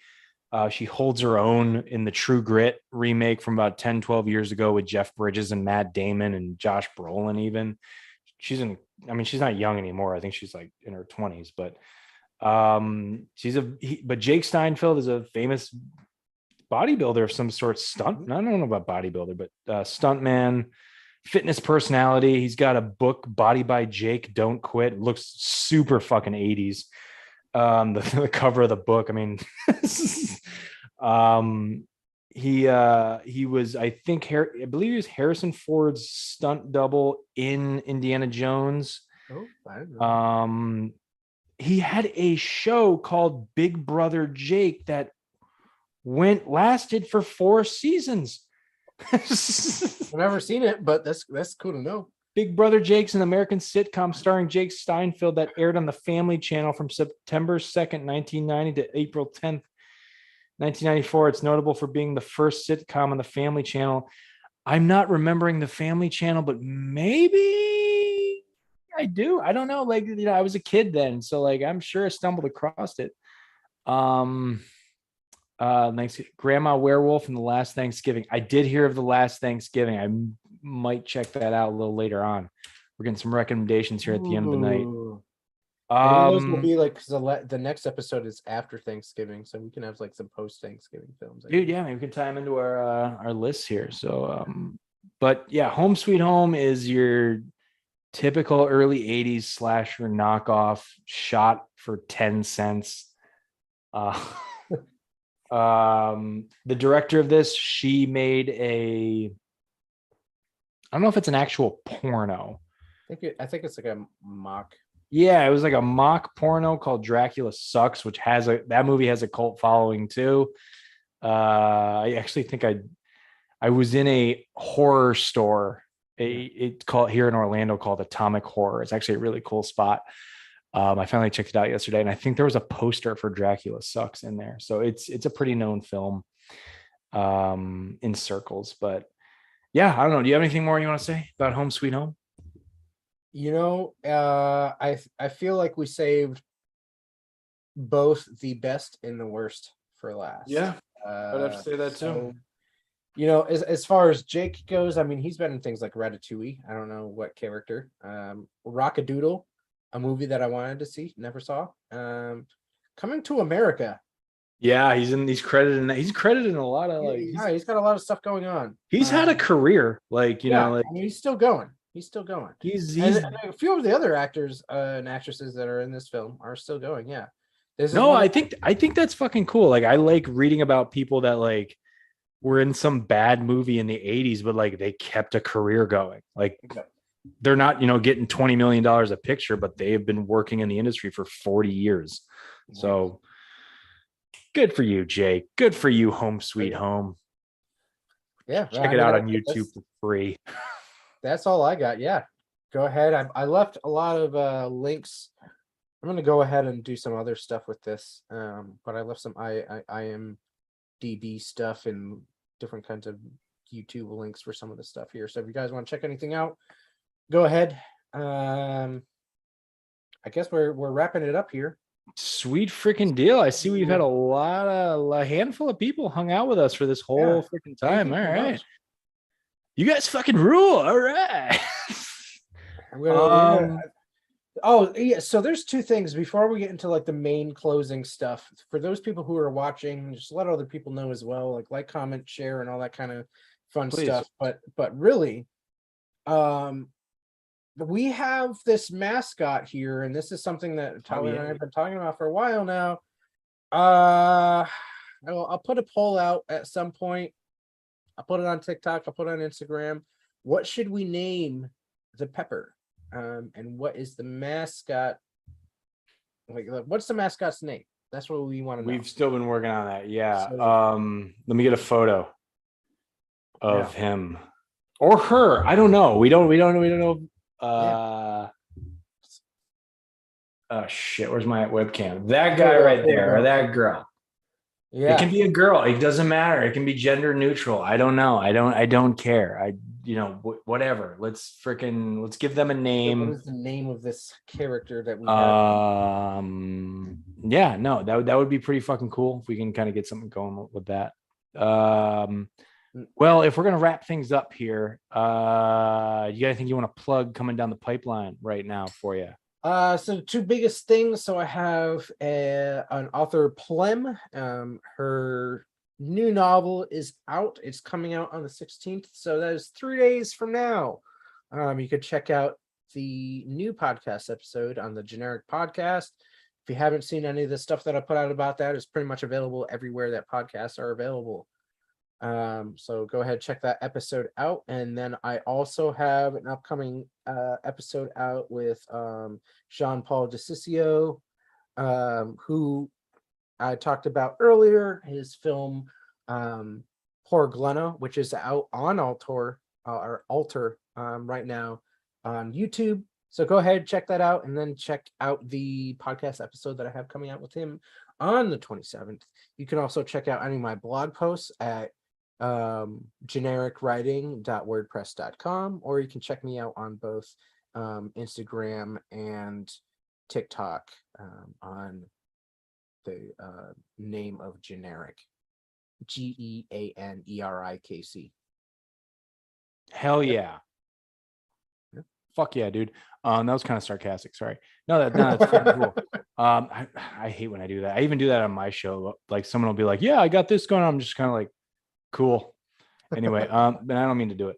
No. So as for me, obviously on Mondays is when Tyler Geiss's Basement airs wherever you find your podcast. So tomorrow I have a show dropping, as I do every week. Tomorrow on the show, it is not completely unhorror related. I know we've just spent nearly 3 hours talking about horror movies, and probably, I don't know, like, it's weird to throw this in. Not really weird, but I have a filmmaker on the show out of Texas. He lives in Arlington. He's bounced around a lot out west, but he's back home in Texas. His name's Jamie Reborn. This film is not out yet. It's bouncing around in the festivals. Really interesting comedy satire that is in the same, it's like a mockumentary in the same ilk of, I think when he brought this up on the show, like I could tell he was kind of like, people like to tell me it seems like The Office. And I could tell he's probably sick of hearing that. So I feel bad saying that, but like it does kind of have that element of The Office. It's called Write It Black. It is about a production company, just some made up production company. And it is about pretty much a satire on how, like, all these companies now are like all these big production companies and executives now are trying to, like, have diversity in their films and whatnot. So they're hiring like black writers to come in, and you have these like white guys like above them telling them how to write a black character and stuff. He gave me a screener of the film after we did the interview, and I fucking loved it. So I really hope he gets a lot of success on this thing. He's pretty much doing it like all himself, like fundraised it this year, right? I think he shot it like 2 years ago, but he finally got the thing cut, and it's like bouncing around it's bouncing around on festivals here and there. But he's like hoping it'll pop up maybe on streaming, maybe in the new year at some point.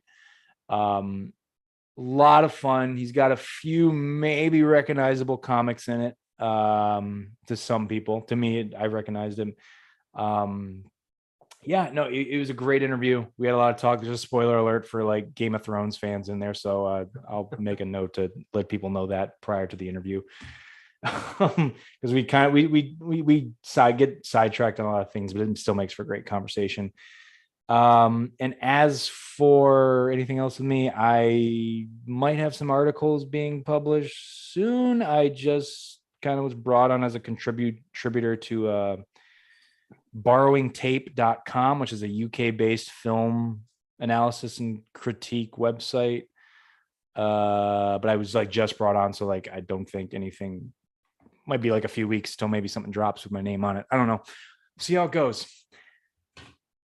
And by the way, Horny Teenagers Must Die just kicked ass on the film festivals for the past week. So there's that too. I almost forgot to fucking say that, but I wouldn't have let you forget about that. Okay. Well, thank you very much. You're very noble. But we took home Best Horror Feature at the Scream Queen Fest in Nashville, and it's actually playing there this week.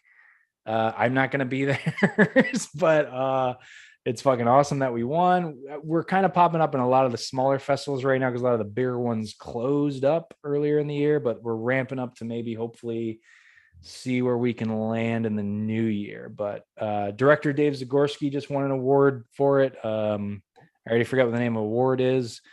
So all I'm saying is, all you directors out there, if you need a producer, I am the director whisperer, I must say. So let me know. Yeah, that's it for now. Yada, yada, yada.